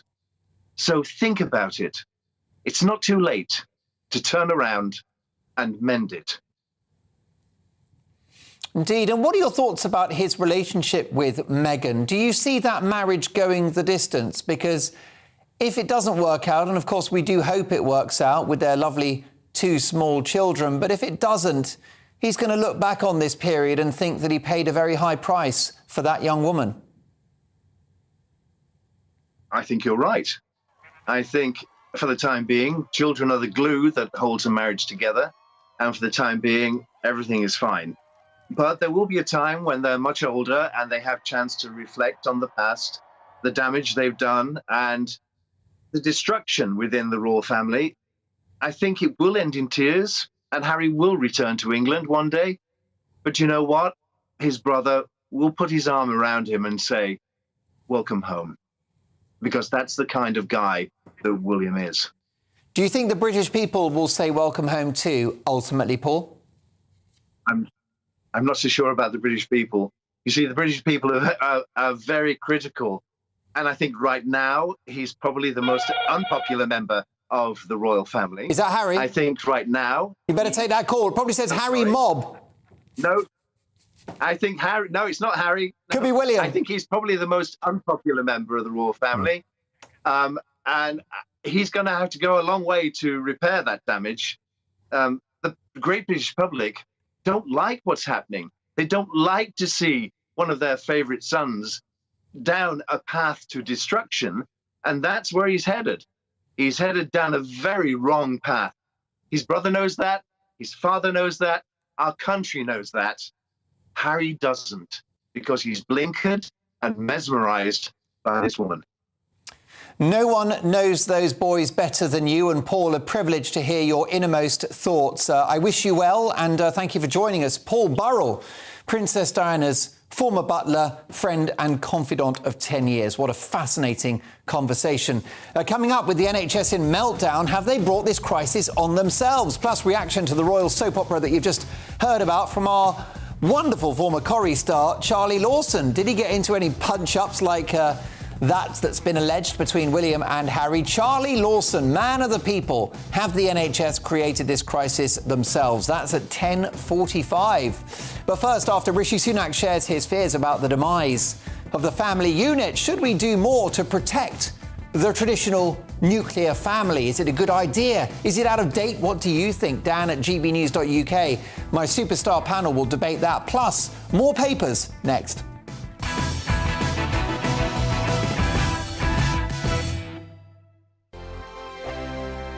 We are GB News, and we'd like to say thank you to each and every one of you for bringing us your conversations, for helping our great nation find its voice. We are here for you on radio, television, and online, across England, Scotland, Wales, and Northern Ireland. It's not the BBC, you actually get your facts right. We are proud to be GB News, the People's Channel, Britain's news channel.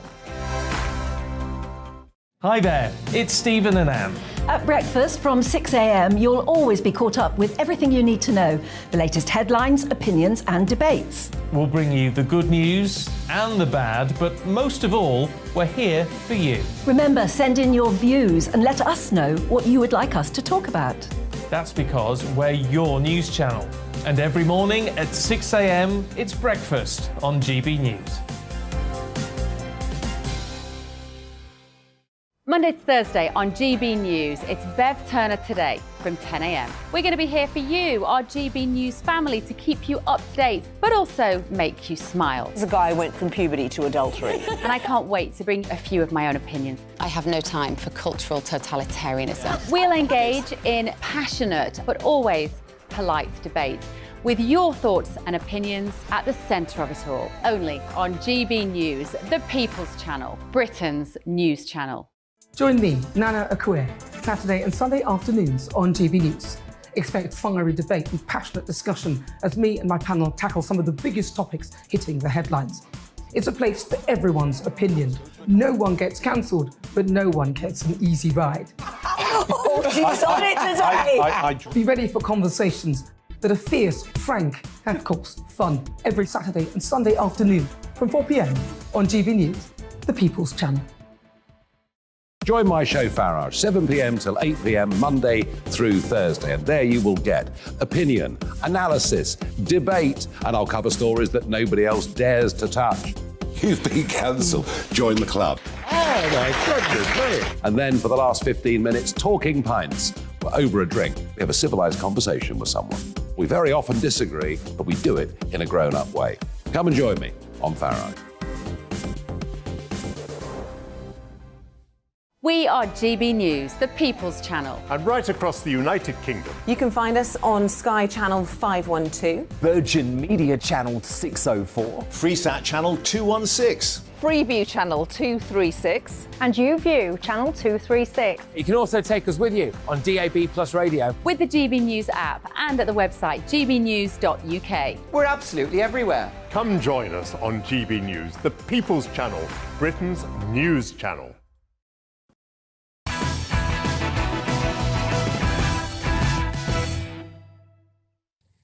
More front pages have been delivered, and let's have a look at The Guardian, hot off the press, and they lead with the following.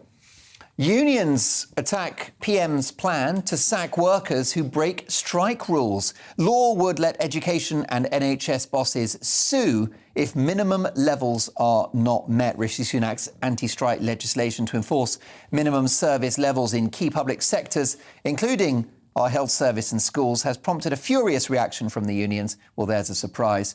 The law will allow bosses in health, education, fire, ambulance, rail and nuclear commissioning to sue unions and sack employees if certain minimum levels of service are not achieved. Also, crisis for royal family as Harry says William attacked me. There you go, The Guardian there with that exclusive. I can't imagine how a copy of that book landed on their doorstep. The Sun newspaper, Harry, I did coke and weed. Those were the days.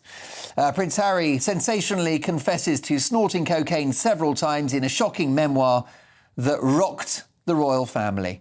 Binges at 17 and lost virginity in a pub field. Punch up with Wills and Meg's row with Kate. Army's fury at his 25 dead Taliban boast. We'll get to that shortly. Surely that makes life hard for his security guards, having boasted about the fact that he's been killing terrorists. Daily Express now. Reconcile, but you sold your soul, Harry. Actually, that line an echo of tonight's Big Opinion monologue, which you can catch on Twitter at GB News. The Telegraph, please don't marry Camilla. Another claim from this book, which is called Spare. It's out on Tuesday. The Times now. Harry spills his secrets in devastating memoir. He calls William arch nemesis. He claims he killed 25 Taliban, says his brother attacked him. Nurses Chief will meet halfway on pay demand. It's a breakthrough on the way with our nurses. Independent, last but not least. I was physically attacked by William, claims Harry. Explosive book accuses heir of altercation in row over Meghan Markle. Also, he says a woman with special powers gave him a message from Diana. I do think this young man really has lost the plot. Well, let's get reaction to all the big stories of the day with my superstar panel. Political commentator Dominique Samuels, former Conservative London mayoral candidate Sean Bailey, and author and broadcaster Amy Nickel. Now, with even Britain's first family crumbling as brothers William and Harry go to war, you'd be forgiven for feeling like the sanctity of the family unit is waning. It's a serious enough concern to give the Prime Minister pause for thought. Whilst laying out his battle plan for a better Britain yesterday, Rishi Sunak put the endangerment of traditional family values on par with major other crises, such as immigration, NHS waiting lists and national debt. Take a listen. Family is something politicians struggle to talk about because you can all too readily be pilloried for being out of touch or worse, hostile to those who don't conform to some idealised form. We live in a world today where family can and does take many forms. But whatever your family looks like, it doesn't matter as long as the common bond is love. And the evidence is clear that strong, supportive families make for more stable communities and happier individuals. We need to support parents to manage the demands of modern workplaces without weakening the irreplaceable bonds of family life.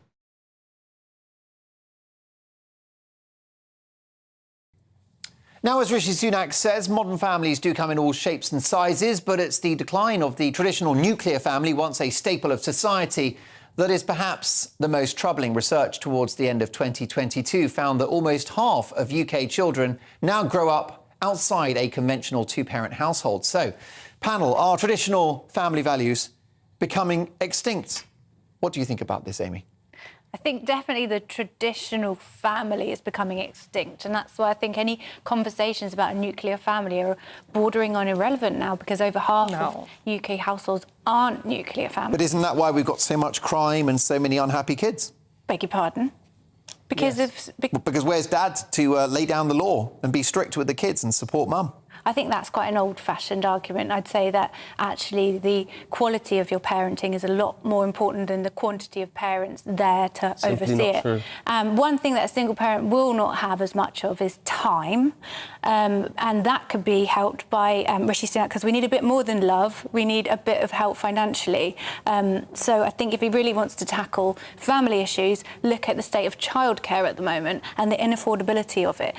Something that could also, if we've got a nuclear family, 2 kids, 2 parents. What about the extended family? I think we've forgotten about the importance of that. Extended families are based on their contact. The nuclear family was basically invented by American advertising industry in the 1950s. Yeah, it wasn't. It was a reaction to our biological goings-on. Look, here's the deal. Here's the deal. It's fairly recent. Rishi Sunak fell into the same pitfall that all politicians. He compared family types, right? If you speak to anybody, they'll tell you about parents. Now, if that's 2 women, 2 men, whatever, they'll talk to you about parents. That's what the nuclear part is. So if he really wants to support families, he needs to do 2 very important things. Not be afraid to talk about marriage. Look how hard the gay community campaigned to get legal marriage. It is important because that public commitment to stay together helps. And let me tell you what it helps with. It means people's mental health is better, their happiness is higher, their financial power is better. One of the reasons, for instance, London has such high levels of child poverty is because we have such high levels of single parenthood. I myself come from a single parent family. I watched my mum struggle for years. Amy's correct when she talks about time, but what happens as well, it's about capacity. My mum had to deal with me and my brother all the time. She had no help. And she held down more than one job, didn't she? Absolutely. And let's be clear, cheap childcare does not give your mum more capacity. She needs a companion. That gives her more time to go to work. What your mum needs is someone to lean on, someone to share the bills with, someone to talk to. And if Amy thinks I'm wrong, doesn't come automatically from a romantic partner. It comes from a partner. It comes from non-nuclear relationships, friendships. If I'm wrong, why do married people live longer, spend less time in jail, pay more taxes, their mental health is better, and their children do better in school? I think you'll find that would be happily married. Well, if you're not happily married, leave. I believe in no-fault divorce. No-fault divorce. The biggest impact on children is conflict in the home, and that can come from unhappy parents. You're making an assumption that those marriages will be full of conflict and unhappiness. Actually, most of the time, those sorts of relationships aren't full of conflict and unhappiness. And with a child needs 2 people, mother and a father, the masculine and the feminine, one to provide caregiving and the other to provide discipline, which are natural traits that men and women exude, which is why it's optimal for a child. And like Sean said, with all of the statistics, you can see the difference between a 2-parent household and a single-parent household. And whilst you are right about time, it's about the idea that I personally am fundamentally uncomfortable with, the idea that we should be encouraged, the state should be encouraging other people to look after your children. I think that's partly why we have such a Is your view that if you haven't got time to raise your kids, don't have kids in the first place? No, I don't think so. I think we should be incentivising people to have children, but at the moment we're in an economic situation where it's actually not economically viable. Do you think government policy, and I'll come to you, Amy, do you think government policy should be geared towards encouraging family values and encouraging people to get married? Yeah, I think so, ultimately. The tax system?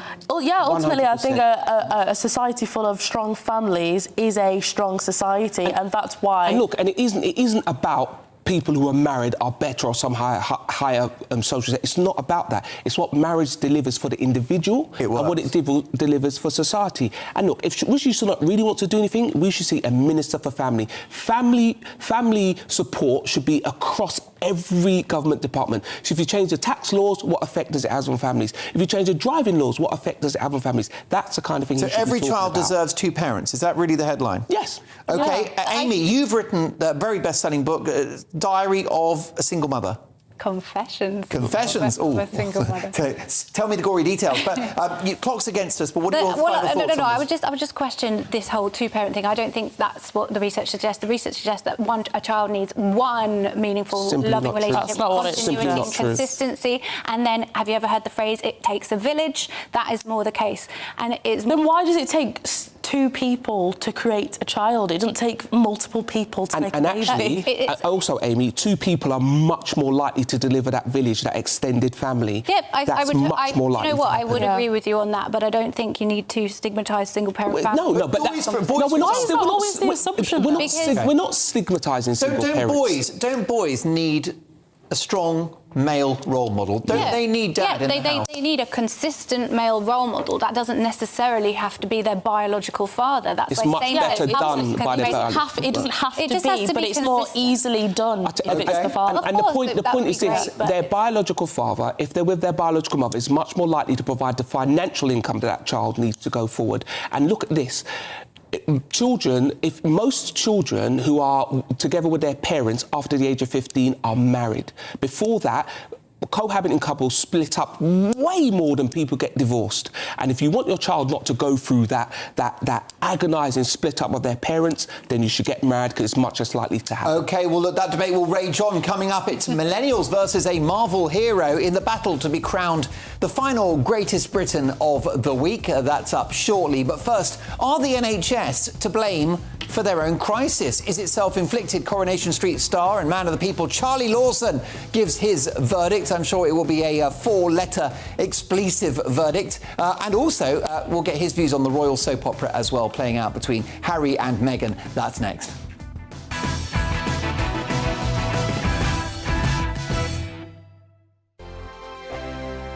Every morning from 6 o'clock, we'll wake you up with GB News Breakfast with all the stories you didn't know from the night before. So whether it's serious news, entertainment, or your own views from all over our great nation, we're here to kick off your day with a smile. The national media should be reflecting and reporting what's happening here. You will notice the northwestern accents. Whether you're with us on TV, radio, or online, every morning it's breakfast from 6 a.m. Hope you can join us. We are GB News, right across the nation. You can get us on television, on radio, on digital. We're absolutely everywhere. Amazing. You see, amazing. You remind me of me in the European Parliament. But here's the most important bit. We are not part of the mainstream establishment. We think and speak just like you do. We are the People's Channel. Magnificent. That's really, really thoughtful. Come and join us on GB News, the People's News Channel. My name's Tom Harwood, and join me 9:30 a.m. every weekday for The Briefing, your one-stop shop for everything you need to know about what's going on in politics today. I wonder if this is a deal that might need to be like the biscuits in this factory, twice baked. Is there not an opportunity here to win out against the extremes? Tom Harwood, GB News. What are you going to do about it? Things should have been done differently, and they certainly are being done differently. Don't miss it. The Briefing with me, Tom Harwood, 9:30 Monday to Friday on GB News. Join me, Nana Akue, Saturday and Sunday afternoons on GB News. Expect fiery debate and passionate discussion as me and my panel tackle some of the biggest topics hitting the headlines. It's a place for everyone's opinion. No one gets cancelled, but no one gets an easy ride. Oh, she's on it today. Be ready for conversations that are fierce, frank, and of course, fun. Every Saturday and Sunday afternoon from 4 p.m. on GB News, the People's Channel.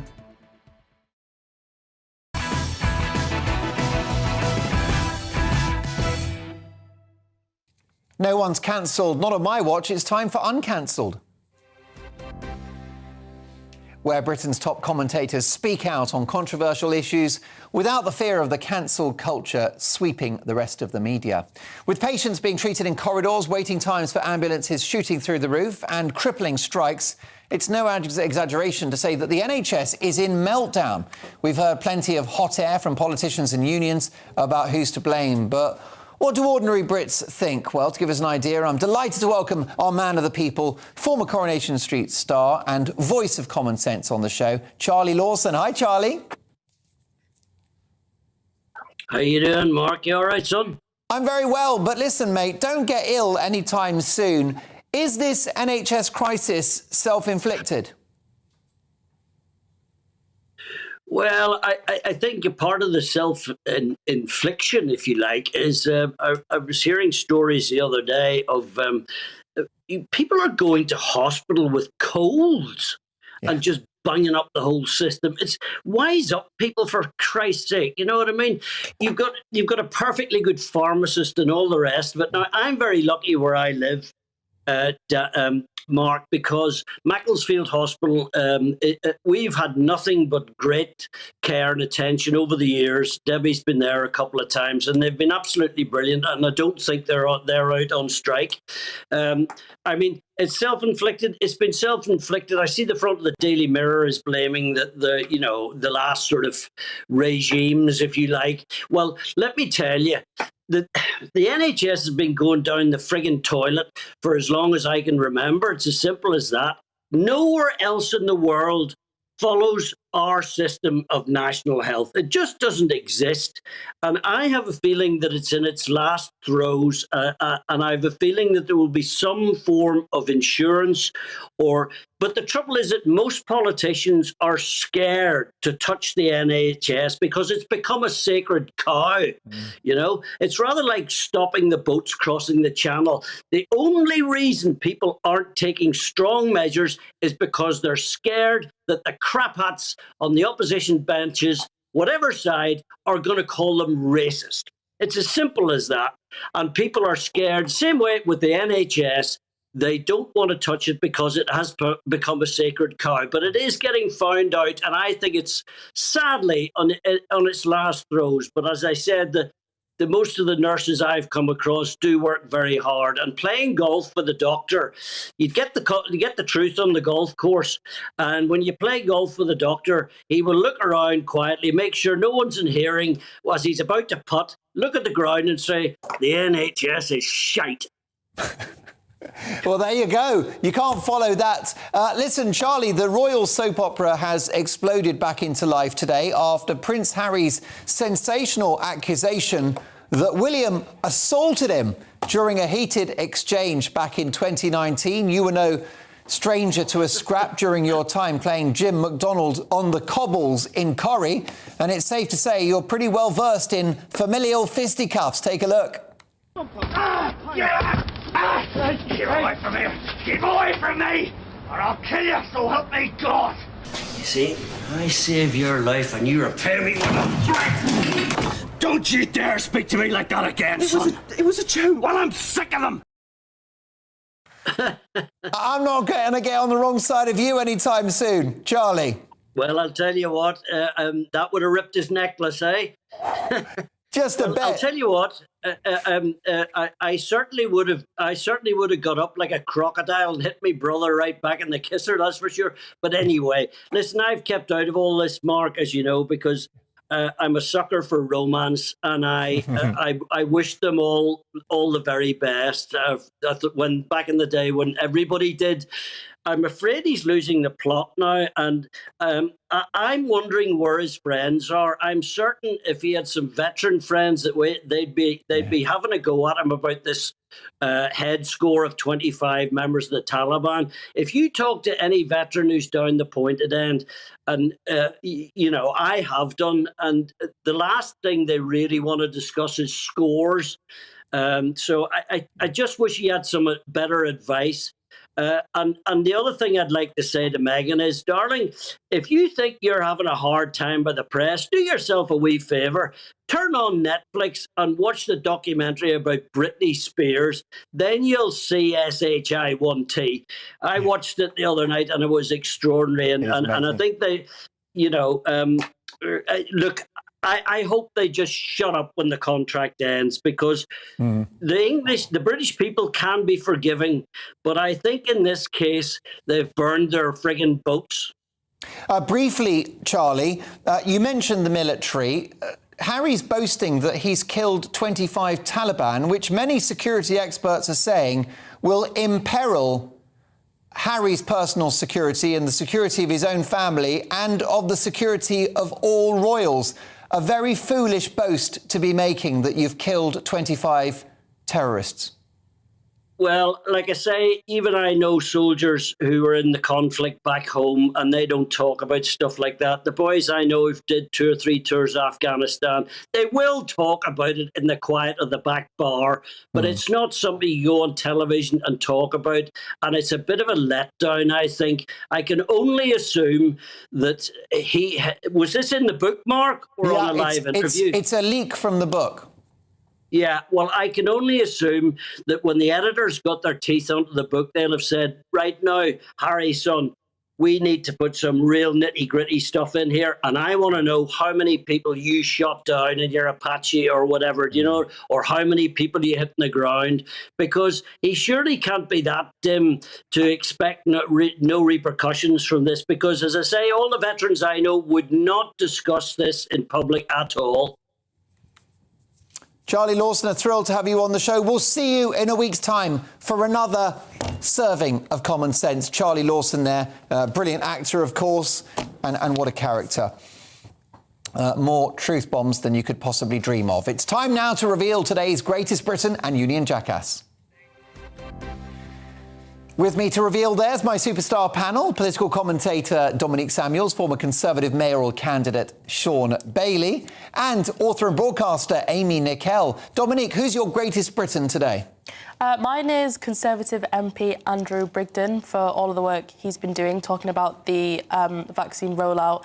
Specifically now it's been authorised for children, and he's been posting evidence, reasoning why this is actually more risk than benefit for children, and I commend him for it.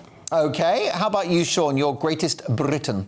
My honorary Greatest Britain is Jeremy Renner, who plays Hawkeye.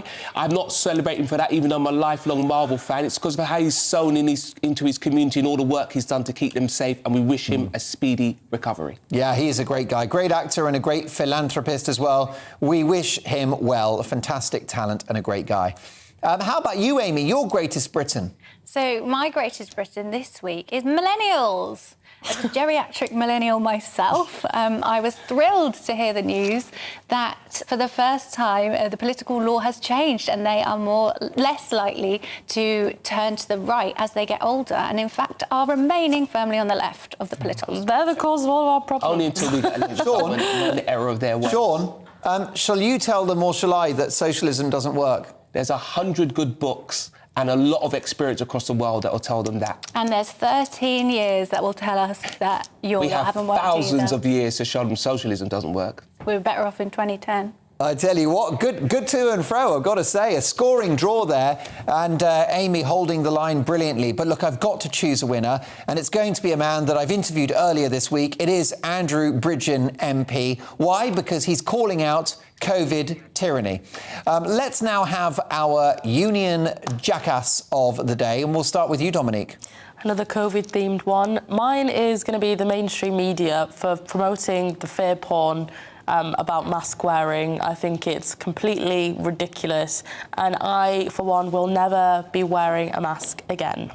I would never want to cover that gorgeous face, Dominique. How about you, Sean Bailey, your Union Jackass? My Union Jackass is ASLEF, as it's emerged that over the last 10 years, their members have had a 62% pay rise, more than double the rate of inflation. The average salary for a train driver is £60,000, and 20% of them earn over £70,000, and yet they're still on strike. We just need to get to work and school, get back to work. Dominique, your Union Jackass. Dominique, we've done Dominique. So Amy, Dominique, give me another one. Amy, your bête noire of the day. Mine's Prime Minister Rishi Sunak for saying results will prove his worth. The results are in, Rishi, and it's a stagnant economy, broken public services and record inequality. OK, well, look, three well-fought-for candidates, but I'm going to go for ASLEF because I think it's time that the union barons were not able to hold the country to ransom, ask for inflation-busting pay rises, which simply create bigger economic problems down the road. The country's broke. If you wanted pay rises, you shouldn't have backed those lockdowns over the last couple of years. You can't have it both ways. You reap what you sow. So it's ASLEF, and that prize goes to Sean. But the prize goes to all three panellists, who have been fantastic all evening. Thank you to all three of them. And most importantly, to you for your company tonight and over the last 4 nights. I've loved every minute. Dan's back on Monday at 9. I'm back tomorrow at 8. See you then. Salary went from 44 to...